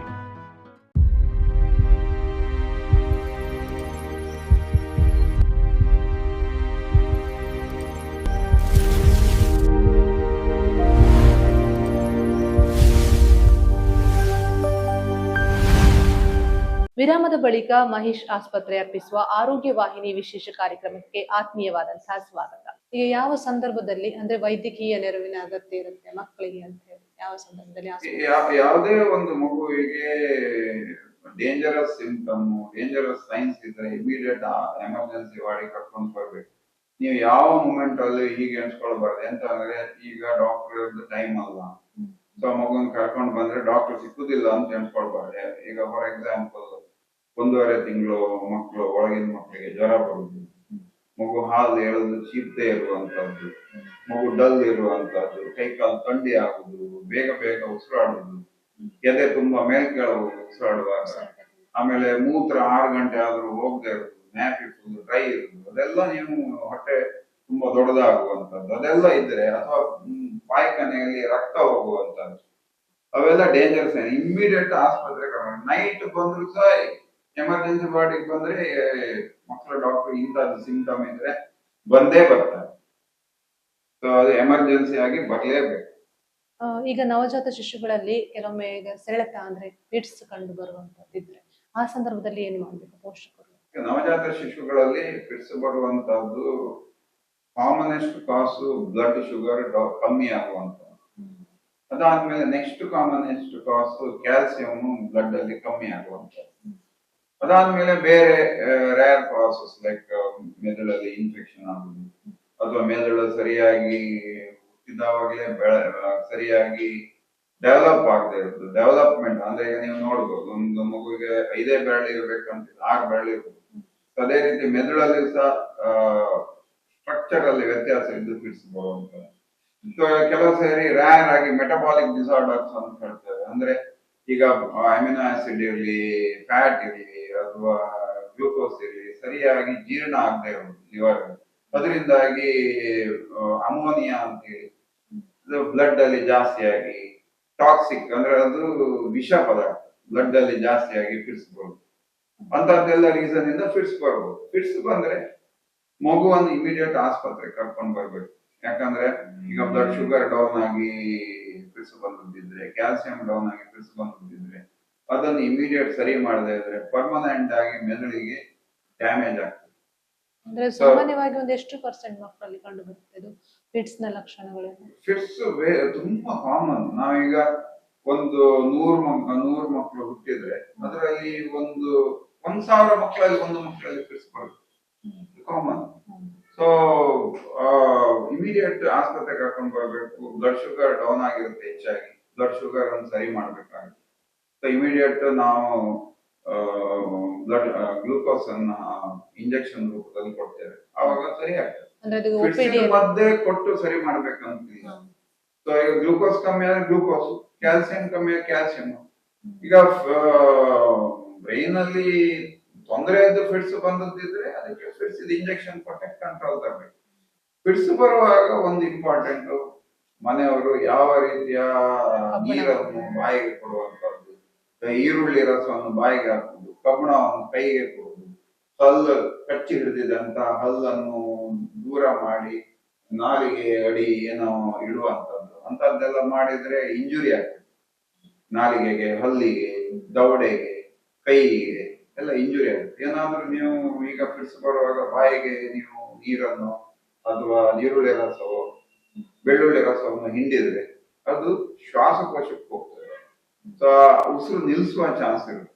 ಉಸಿರು ನಿಲ್ಲಿಸಿದ್ರೆ ಜೀವಕ್ಕೆ ಅಪಾಯ. ಯಾವ ರೀತಿಯಲ್ಲೂ ಬಾಯಿಗೆ ಏನನ್ನು ಕೊಡಬಾರ್ದು ಫಿಟ್ಸ್ ಬರುವಾಗ. ಆಮೇಲೆ ಮಗುವನ್ನು ಎಡ ಸೈಡಿಗೆ ಮಲಸಿ ಮಗುವನ್ನು ಆಸ್ಪತ್ರೆಗೆ ಕರ್ಕೊಂಡು ಬರ್ಬೇಕು. ಯಾಕಂದ್ರೆ ಈಗ ಏನು ಎಂಜಿರ್ತದೆ, ಸಲೈವ ಜೊಲ್ಲು ಇರ್ತದೆ, ಅದು ಎಡ ಸೈಡ್ ಮೋಸೋದ್ರಿಂದ ಅದು ಸೈಡ್ ಇಂದ ಇಳಿದು ಶ್ವಾಸಕೋಶಕ್ಕೆ ಹೋಗದೆ, ಶ್ವಾಸಕೋಶದಲ್ಲಿ ಹೋಗಿ ಅಲ್ಲಿ ಬ್ಲಾಕ್ ಮಾಡಿ ಉಸಿರು ನಿಂತು ತೊಂದರೆ ಆಗೋದನ್ನು ತಪ್ಪಿಸ್ತಾರೆ. ಯಾವ ರೀತಿಯಲ್ಲಿ ಮಗುವನ್ನು ಎತ್ಕೊಂಡು ಕರ್ಕೊಂಡು ಬರ್ಬಾರ್ದು ಫಿಟ್ಸ್ ಬರುವಾಗ. ಎಡ ಸೈಡ್ ಮನಸ್ಸಿ ಕರ್ಕೊಂಡು ಬರ್ಬೇಕು. ಈ ಫಿಟ್ಸ್ಗೆ ಅಂದ್ರೆ ಸೆಳೆತ ಏನ್ ಹೇಳ್ತಾರೆ, ಅಂದ್ರೆ OPD ಅಲ್ಲೇ ಟ್ರೀಟ್ಮೆಂಟ್ ಆಗುತ್ತಾ ಅಥವಾ ಏನಾದ್ರೂ ಅಡ್ಮಿಟ್ ಆಗ್ಬೇಕಾಗುತ್ತೆ? ನವಜಾತ ಶಿಶುಗಳಲ್ಲಿ ಫಿಟ್ಸ್ ಬಂದ್ರೆ ಅಡ್ಮಿಷನ್ ಬೇಕಾಗುತ್ತೆ. ಯಾಕಂದ್ರೆ ಹೆಚ್ಚಾಗಿ ಬ್ಲಡ್ ಶುಗರ್ ಕಮ್ಮಿ ಆಗಿ ಫಿಟ್ಸ್ ಬರುವಂತದ್ದು. ಸೊ ಬ್ಲಡ್ ಶುಗರ್ ಒಂದು ಇಂಜೆಕ್ಷನ್ ಅಲ್ಲಿ ಶುಗರ್ ನಾರ್ಮಲಿ ಬರುತ್ತೆ, ಬಟ್ ಗ್ಲೂಕೋಸ್ ಅನ್ನು ಕಂಟಿನ್ಯೂ ಮಾಡ್ಬೇಕಾಗುತ್ತೆ. ಆಮೇಲೆ ಬ್ಲಡ್ ಶುಗರ್ ಪುನಃ ಕಮ್ಮಿಯಾಗಿ ವಾಪಸ್ ಫಿಟ್ಸ್ ಬರೋ ಚಾನ್ಸ್ ಇರುತ್ತೆ. ಸೊ ಬ್ಲಡ್ ಶುಗರ್ ಅನ್ನು ಮಾನಿಟರ್ ಮಾಡ್ಬೇಕಾಗುತ್ತೆ. At least 48 hours ನಿಲ್ಬೇಕಾಗುತ್ತೆ. ಈಗ ಡಾಕ್ಟರ್, ಕೆಲವೊಂದು ಮಕ್ಕಳ ದೇಹ ಅಂದ್ರೆ ನೀಲಿ ಬಣ್ಣಕ್ಕೆ ತಿರುಗುವಂತದ್ದು, ಅದು ಯಾವ ಕಾರಣಕ್ಕಾಗಿ ಮತ್ತೆ ಅದಕ್ಕೆ ಯಾವ ರೀತಿ ಟ್ರೀಟ್ಮೆಂಟ್ ಇದೆ? ಈಗ ಬೇರೆ ಬೇರೆ ಕಾರಣದಿಂದ ಆ, ಕೈ ಕಾಲು ನೀಲಿ ಆಗ್ತದೆ. ಸೊ ಈಗ ನಾವು ಒಂದು ನೀಲಿ ಆಗುವುದಕ್ಕೆ ನಾವು ನಮ್ಮ ಭಾಷೆಯಲ್ಲಿ ಸೈನೋಸಿಸ್ ಅಂತ ಹೇಳ್ತೀವಿ. ಅದರಲ್ಲಿ ನಾವು ಅದರಲ್ಲಿ ಎರಡು ವಿಂಗಡಣೆ ಮಾಡ್ತೇವೆ. ಒಂದು ಪೆರಿಫರಲ್ ಸೈನೋಸಿಸ್, ಒಂದು ಸೆಂಟ್ರಲ್ ಸೈನೋಸಿಸ್. ಪೆರಿಫರಲ್ ಸೈನೋಸಿಸ್ ಅಂದ್ರೆ ಹೊರ ಕೈ ಕಾಲು ಮಾತ್ರ ನೀಲಿ ಆಗುತ್ತೆ, ತುಟಿ ಮತ್ತೆ ಬಾಯಿ ನೀಲಿ ಆಗಿರುವುದಿಲ್ಲ. ಸೊ ಈಗ ಕೈ ಕಾಲು ಮಾತ್ರ ನೀಲಿ ಆಗುದು ಯೂಶುವಲಿ ಮಗುವನ್ನು ನೀವು ತುಂಬಾ ಓಪನ್ ಇಟ್ಟು ನೀಲಿ ಆಗುತ್ತೆ, ಅದು ತೊಂದರೆ, ಅದರಿಂದ ಏನಾಗುದಿಲ್ಲ. ಸೊ ಅದೇ ಈಗ ಮಗುವಲ್ಲಿ ಜ್ವರ ಇರುವುದು, ಮಗು ಡಲ್ ಇರುವುದು, ಮಗು ಹಾಲು ಸರಿ ಕುಡಿದೇ ಇರುವುದು. ಸೊ ಅದರಲ್ಲಿ ಪೆರಿಫರಲ್ ಸೈನೋಸಿಸ್ ಇದ್ರೆ ಮೋಸ್ಟ್ ಆಫ್ ದ ಟೈಮ್ ಮಕ್ಕಳಲ್ಲಿ ಇನ್ಫೆಕ್ಷನ್ ಆಗಿದೆ ಅಂತ ಅದು ಡೇಂಜರಸ್ ಸೈನ್. ಇಮಿಡಿಯೇಟ್ ಆಸ್ಪತ್ರೆ ಕರ್ಕೊಂಡು ಬಂದು ಬ್ಲಡ್ ಟೆಸ್ಟ್ ಮಾಡಿ ಆಂಟಿಬಯೋಟಿಕ್ ಇಂಜೆಕ್ಷನ್ ಸ್ಟಾರ್ಟ್ ಮಾಡಬೇಕು. ಬ್ಲಡ್ ಪ್ರೆಷರ್ ಎಷ್ಟು ಉಂಟು ಎಲ್ಲ ಮಾನಿಟರ್ ಮಾಡಬೇಕು. ಯೂಶಲಿ ಬ್ಲಡ್ ಪ್ರೆಷರ್ ಕಮ್ಮಿ ಆಗಿ ಮಕ್ಕಳಲ್ಲಿ ಇನ್ಫೆಕ್ಷನ್ ಇಂದ ಬ್ಲಡ್ ಪ್ರೆಷರ್ ಕಮ್ಮಿ ಆಗಿ ಪೆರಿಫರಲ್ ಸೈನೋಸಿಸ್ ಆಗುತ್ತೆ, ಇನ್ಫೆಕ್ಷನ್ ಇರುವ. ಆಮೇಲೆ ಸೆಂಟ್ರಲ್ ಸೈನೋಸಿಸ್ ಯೂಶಲಿ ಯಾವ್ದ್ರಿಂದ ಅಂದ್ರೆ ಶ್ವಾಸಕೋಶದ ತೊಂದರೆಯಿಂದ ಆಗ್ಬೋದು, ಅಥವಾ ಹಾರ್ಟ್ ಇದ್ದು ತೊಂದರೆ ಇದ್ರು ಆಗ್ಬೋದು, ಅಥವಾ ಮೆದುಳಿದ ತೊಂದರೆ ಇದ್ರು ಆಗ್ಬೋದು. ಸೊ ಈಗ ಶ್ವಾಸಕೋಶದ ತೊಂದರೆ ಇದ್ರೆ ನಿಮ್ಗೆ ಗೊತ್ತಾಗ್ತದೆ, ಮಗು ಬೇಗ ಬೇಗ ಬೇಗ ಉಸಿರಾಡ್ತದೆ. ಹಾರ್ಟ್ ಇದ್ದು ತೊಂದರೆ ಇದ್ರೆ ನಾವು ಪರೀಕ್ಷೆ ಮಾಡಿ ಹೇಳ್ತೇವೆ ಹಾರ್ಟ್ ಇದ್ದು ತೊಂದರೆ ಅಂತ, ಅದರಿಂದ ಮಗು ನೀಲಿ ಆಗಿದೆ ಅಂತ, ಅಥವಾ ಹಾರ್ಟ್ ಸ್ಕ್ಯಾನ್ ಮಾಡಿ ನೋಡಿ ಹೇಳ್ತೇವೆ. ಈಗ ಮೆದುಳಿದ ತೊಂದರೆ ಇದ್ರೆ ಮಗು ಮೆಲ್ಲ ಉಸಿರಾಡ್ತಾ ಇರ್ತದೆ, ಮಗು ಎಚ್ಚರದಲ್ಲಿ ವ್ಯತ್ಯಾಸ ಇರುತ್ತೆ, ಮಗು ಕೋಮದಲ್ಲಿ ಇರುತ್ತೆ. ಆವಾಗ ಸಹ ಸೆಂಟ್ರಲ್ ಸೈನೋಸಿಸ್. ಯಾಕಂದ್ರೆ ನಮ್ಮ ಉಸಿರಾಟ ಕಂಟ್ರೋಲ್ ಇರೋದು ಮೆದುಳಲ್ಲಿ. ಸೊ ಮೆದುಳು ಸರಿ ಕೆಲಸ ಮಾಡದೇ ಇದ್ರೆ ಮೆಲ್ಲ ಉಸಿರಾಡ್ತಾ ಇದೆ, ಅದರಿಂದ ಮಗು ನೀಲಿ ಆಗುತ್ತೆ. ಇದು ಅಂದ್ರೆ ಸಾಮಾನ್ಯವಾಗಿ ಎಷ್ಟು ದಿನಗಳಲ್ಲಿ ಕಂಡು ಬರುತ್ತೆ ಈ ರೀತಿ ಲಕ್ಷಣ? ಈಗ ಸೆಂಟ್ರಲ್ ಸೈನೋಸಿಸ್ ಏನಿರುತ್ತೆ, ಹಾರ್ಟ್ ಇಂದ ಏನ್ ಕಂಡು ಬರುತ್ತೆ ಅದು ನಿಮ್ಗೆ ಹುಟ್ಟಿ ಒಂದು ದಿವಸದಲ್ಲೇ ಕಂಡು ಬರುತ್ತೆ. ಈಗ ಅದೇ ಪೆರಿಫರಲ್ ಸೈನೋಸಿಸ್ ಏನಿರುತ್ತೆ ಅದು ಮಗುಗೆ ಇನ್ಫೆಕ್ಷನ್ ಆದ ಕೂಡಲೇ ಕಂಡು ಬರುತ್ತೆ. ಮತ್ತೆ ಈ ಬಿನೈನ್ ಪ್ರಾಸೆಸ್ ಅಂದ್ರೆ ಅದರಿಂದ ಏನ್ ತೊಂದರೆ ಆಗುತ್ತೆ. ಈಗ ನೀವು ಮಗುನ ನೀವು ಜಾಸ್ತಿ ಹೊತ್ತು ಓಪನಿಂಗ್, ಸೊ ಅದು ನೀವು ವಾಪಸ್ ಕವರ್ ಮಾಡಿ ಆದ್ಮೇಲೆ ನೀಲಿ ಆಗುದು ಸರಿ. ಡಾಕ್ಟರ್, ಈಗ ಆರೋಗ್ಯಕರ ನವಜಾತ ಶಿಶುವಿನ ಬೆಳವಣಿಗೆ ಮನೆಯವರ ಪಾತ್ರದೊಂದಿಗೆ ಪೋಷಕರು ಇರ್ಬೋದು, ಮನೆಯಲ್ಲಿ ಅಜ್ಜ ಅಜ್ಜಿ ಅಂತಿರು, ಇವರೆಲ್ಲ ಪಾತ್ರ ಎಷ್ಟು ಮುಖ್ಯವಾಗುತ್ತೆ? ಅವರಿಗೆ ನೀವು ಹೇಳುವಂತ ಕಿವಿ ಮಾತೇನು? ಯಾವಾಗ್ಲೂ ತಾಯಿಗೆ ಸಪೋರ್ಟ್ ಆಗಿರ್ಬೇಕು. ಯಾವ ಕಾರಣದಲ್ಲಿಯೂ ನೆಗೆಟಿವ್ ಫೀಡ್ಬ್ಯಾಕ್ ಅಂದ್ರೆ ಈಗ ಹಾಲು ಕಮ್ಮಿ ಉಂಟು, ಹಾಲು ಸಾಕಾಗುದಿಲ್ಲ, ಮಗು ಸರಿಯಾಗಿ ಬೆಳೀತಾ ಇಲ್ಲ ಅಂತ ಯಾವ ಕಾರಣದಲ್ಲೂ ಹೇಳಬಾರ್ದು. ಅದಾದ್ಮೇಲೆ 6 ತಿಂಗಳ ಎಂಡ್ ಆಗೋದವರೆಗೆ ಬೇರೆ ಯಾವ ರೀತಿಯ ಆಹಾರ ಇರಲಿ ಅಥವಾ ಹರ್ಬಲ್ ಮೆಡಿಸಿನ್ಸ್ ಇರಲಿ ಕೊಡಬಾರ್ದು. ಅದಾದ್ಮೇಲೆ ಮಗುವಿಗೆ 2 ವರ್ಷ ಆಗೋದವರೆಗೆ ತಾಯಿ ಹಾಲನ್ನು ಕಂಟಿನ್ಯೂ ಮಾಡಬೇಕು, ಬೇರೆ ಆಹಾರದೊಂದಿಗೆ. ಆಮೇಲೆ ಕೆಲವು ಜಾಗ್ರತೆ ಅಂದ್ರೆ ಈಗ ನಾವು ಇಲ್ಲಿ ನೋಡುವಂತದ್ದು, ಈಗ ಸ್ನಾನ ಮಾಡಿಸುವಾಗ ಕತ್ತನ್ನು ಹಿಡ್ಕೊಂಡು ಎತ್ತುವಂಥದ್ದು, ಕೈಯನ್ನು ಹಿಂದೆ ಮಾಡಿ ಟ್ವಿಸ್ಟ್ ಮಾಡುವಂಥದ್ದು ಮಾಡಬಾರ್ದು. ಅದರಿಂದ ಮಗುವಿಗೆ ಇಂಜುರಿ ಆಗ್ತದೆ, ಅದನ್ನು ಮಾಡಬಾರ್ದು. ಅದಾದ್ಮೇಲೆ ಕೆಲವರು ಈ ಬಾಯಲ್ಲಿ ನಾರ್ಮಲ್ ಆಗಿ ಕೋಟಿಂಗ್ ಇರುತ್ತೆ, ಯಾಕಂದ್ರೆ ನಾಲಿಗೆಯಲ್ಲಿ ಚರ್ಮ ಲೇಯರ್ ಬೈ ಲೇಯರ್ ಹೋಗ್ತಾ ಇರುತ್ತೆ, ಅವಾಗ ಕೋಟಿಂಗ್ ಇರುತ್ತೆ, ಅದನ್ನು ತೆಗಿಲಿಕ್ಕೆ ಮಗುವಿದು ಯೂರಿನ್ ಅನ್ನು ಯೂಸ್ ಮಾಡ್ತಾರೆ. ಅದಂತೂ ಮಾಡ್ಲೇಬಾರ್ದು, ಯಾಕಂದ್ರೆ ಯೂರಿನ್ ನಲ್ಲಿ ಎಷ್ಟೋ ಸರಿ ರೋಗಾಣು ಇರುತ್ತೆ, ಮಗು ಹೊಟ್ಟೆ ಹೋಗಿ ಮಗು ಇನ್ಫೆಕ್ಷನ್ ಆಗ್ಬಹುದು, ಅವಾಯ್ಡ್ ಮಾಡಬಹುದು. ಆಮೇಲೆ ಕರೆಕ್ಟ್ ಟೈಮಿಗೆ ವ್ಯಾಕ್ಸಿನೇಷನ್ಸ್, ಮಗು ಕಾಯಿಲೆ ಬರದಿದ್ದಾಗೆ ಲಸಿಕೆಯನ್ನು ಹಾಕಬೇಕು, ಅದು ಇಂಪಾರ್ಟೆಂಟ್. ಆದ್ಮೇಲೆ ಮಗುವಿಂದು ಏನಾದ್ರು ಡೇಂಜರಸ್ ಸಿಂಪ್ಟಮ್ಸ್ ಇದ್ರೆ ನೀವು ಬೆಳಿಗ್ಗೆವರೆಗೆ ಕಾಯಬಾರದು, ಇಮಿಡಿಯೇಟ್ ಆಸ್ಪತ್ರೆಗೆ ಕರ್ಕೊಂಡು ಬರಬೇಕು. ಸೊ ಇವೆಲ್ಲ ಇಂಪಾರ್ಟೆಂಟ್. ಡಾಕ್ಟರ್, ಇಷ್ಟೊತ್ತು ನವಜಾತ ಶಿಶುವಿನ ಆರೈಕೆ ಮನೆಯವರು ಪಾಲಿಸಬೇಕಾದ ಕ್ರಮದ ಬಗ್ಗೆ ಬಹಳಷ್ಟು ಮಾಹಿತಿಯನ್ನ ತಿಳಿಸಿಕೊಟ್ಟಿದ್ದಕ್ಕಾಗಿ ಧನ್ಯವಾದಗಳು. ಪ್ರಿಯ ವೀಕ್ಷಕರೇ, ಇಷ್ಟೊತ್ತು ನವಜಾತ ಶಿಶುವಿನ ಆರೈಕೆ, ಚಿಕಿತ್ಸಾ ಕ್ರಮಗಳು, ಮನೆಯವರು ಪಾಲಿಸಬೇಕಾದ ಕ್ರಮಗಳ ಕುರಿತು ಮಹೇಶ್ ಆಸ್ಪತ್ರೆಯ ಖ್ಯಾತ ಮಕ್ಕಳ ತಜ್ಞರಾದಂತಹ ಡಾಕ್ಟರ್ ರಾಕೇಶ್ ಅಡಿಗ ಸರ್ ಅವರು ಬಹಳಷ್ಟು ಉಪಯುಕ್ತ ಮಾಹಿತಿಯನ್ನ ನಮ್ಮ ಜೊತೆ ಹಂಚಿಕೊಂಡ್ರು. ಮುಂದಿನ ಸಂಚಿಕೆಯಲ್ಲಿ ಮತ್ತೊಂದು ಉಪಯುಕ್ತ ಮಾಹಿತಿಯೊಂದಿಗೆ ಮತ್ತೆ ಭೇಟಿಯಾಗೋಣ. ಅಲ್ಲಿವರೆಗೆ ನಮಸ್ಕಾರ.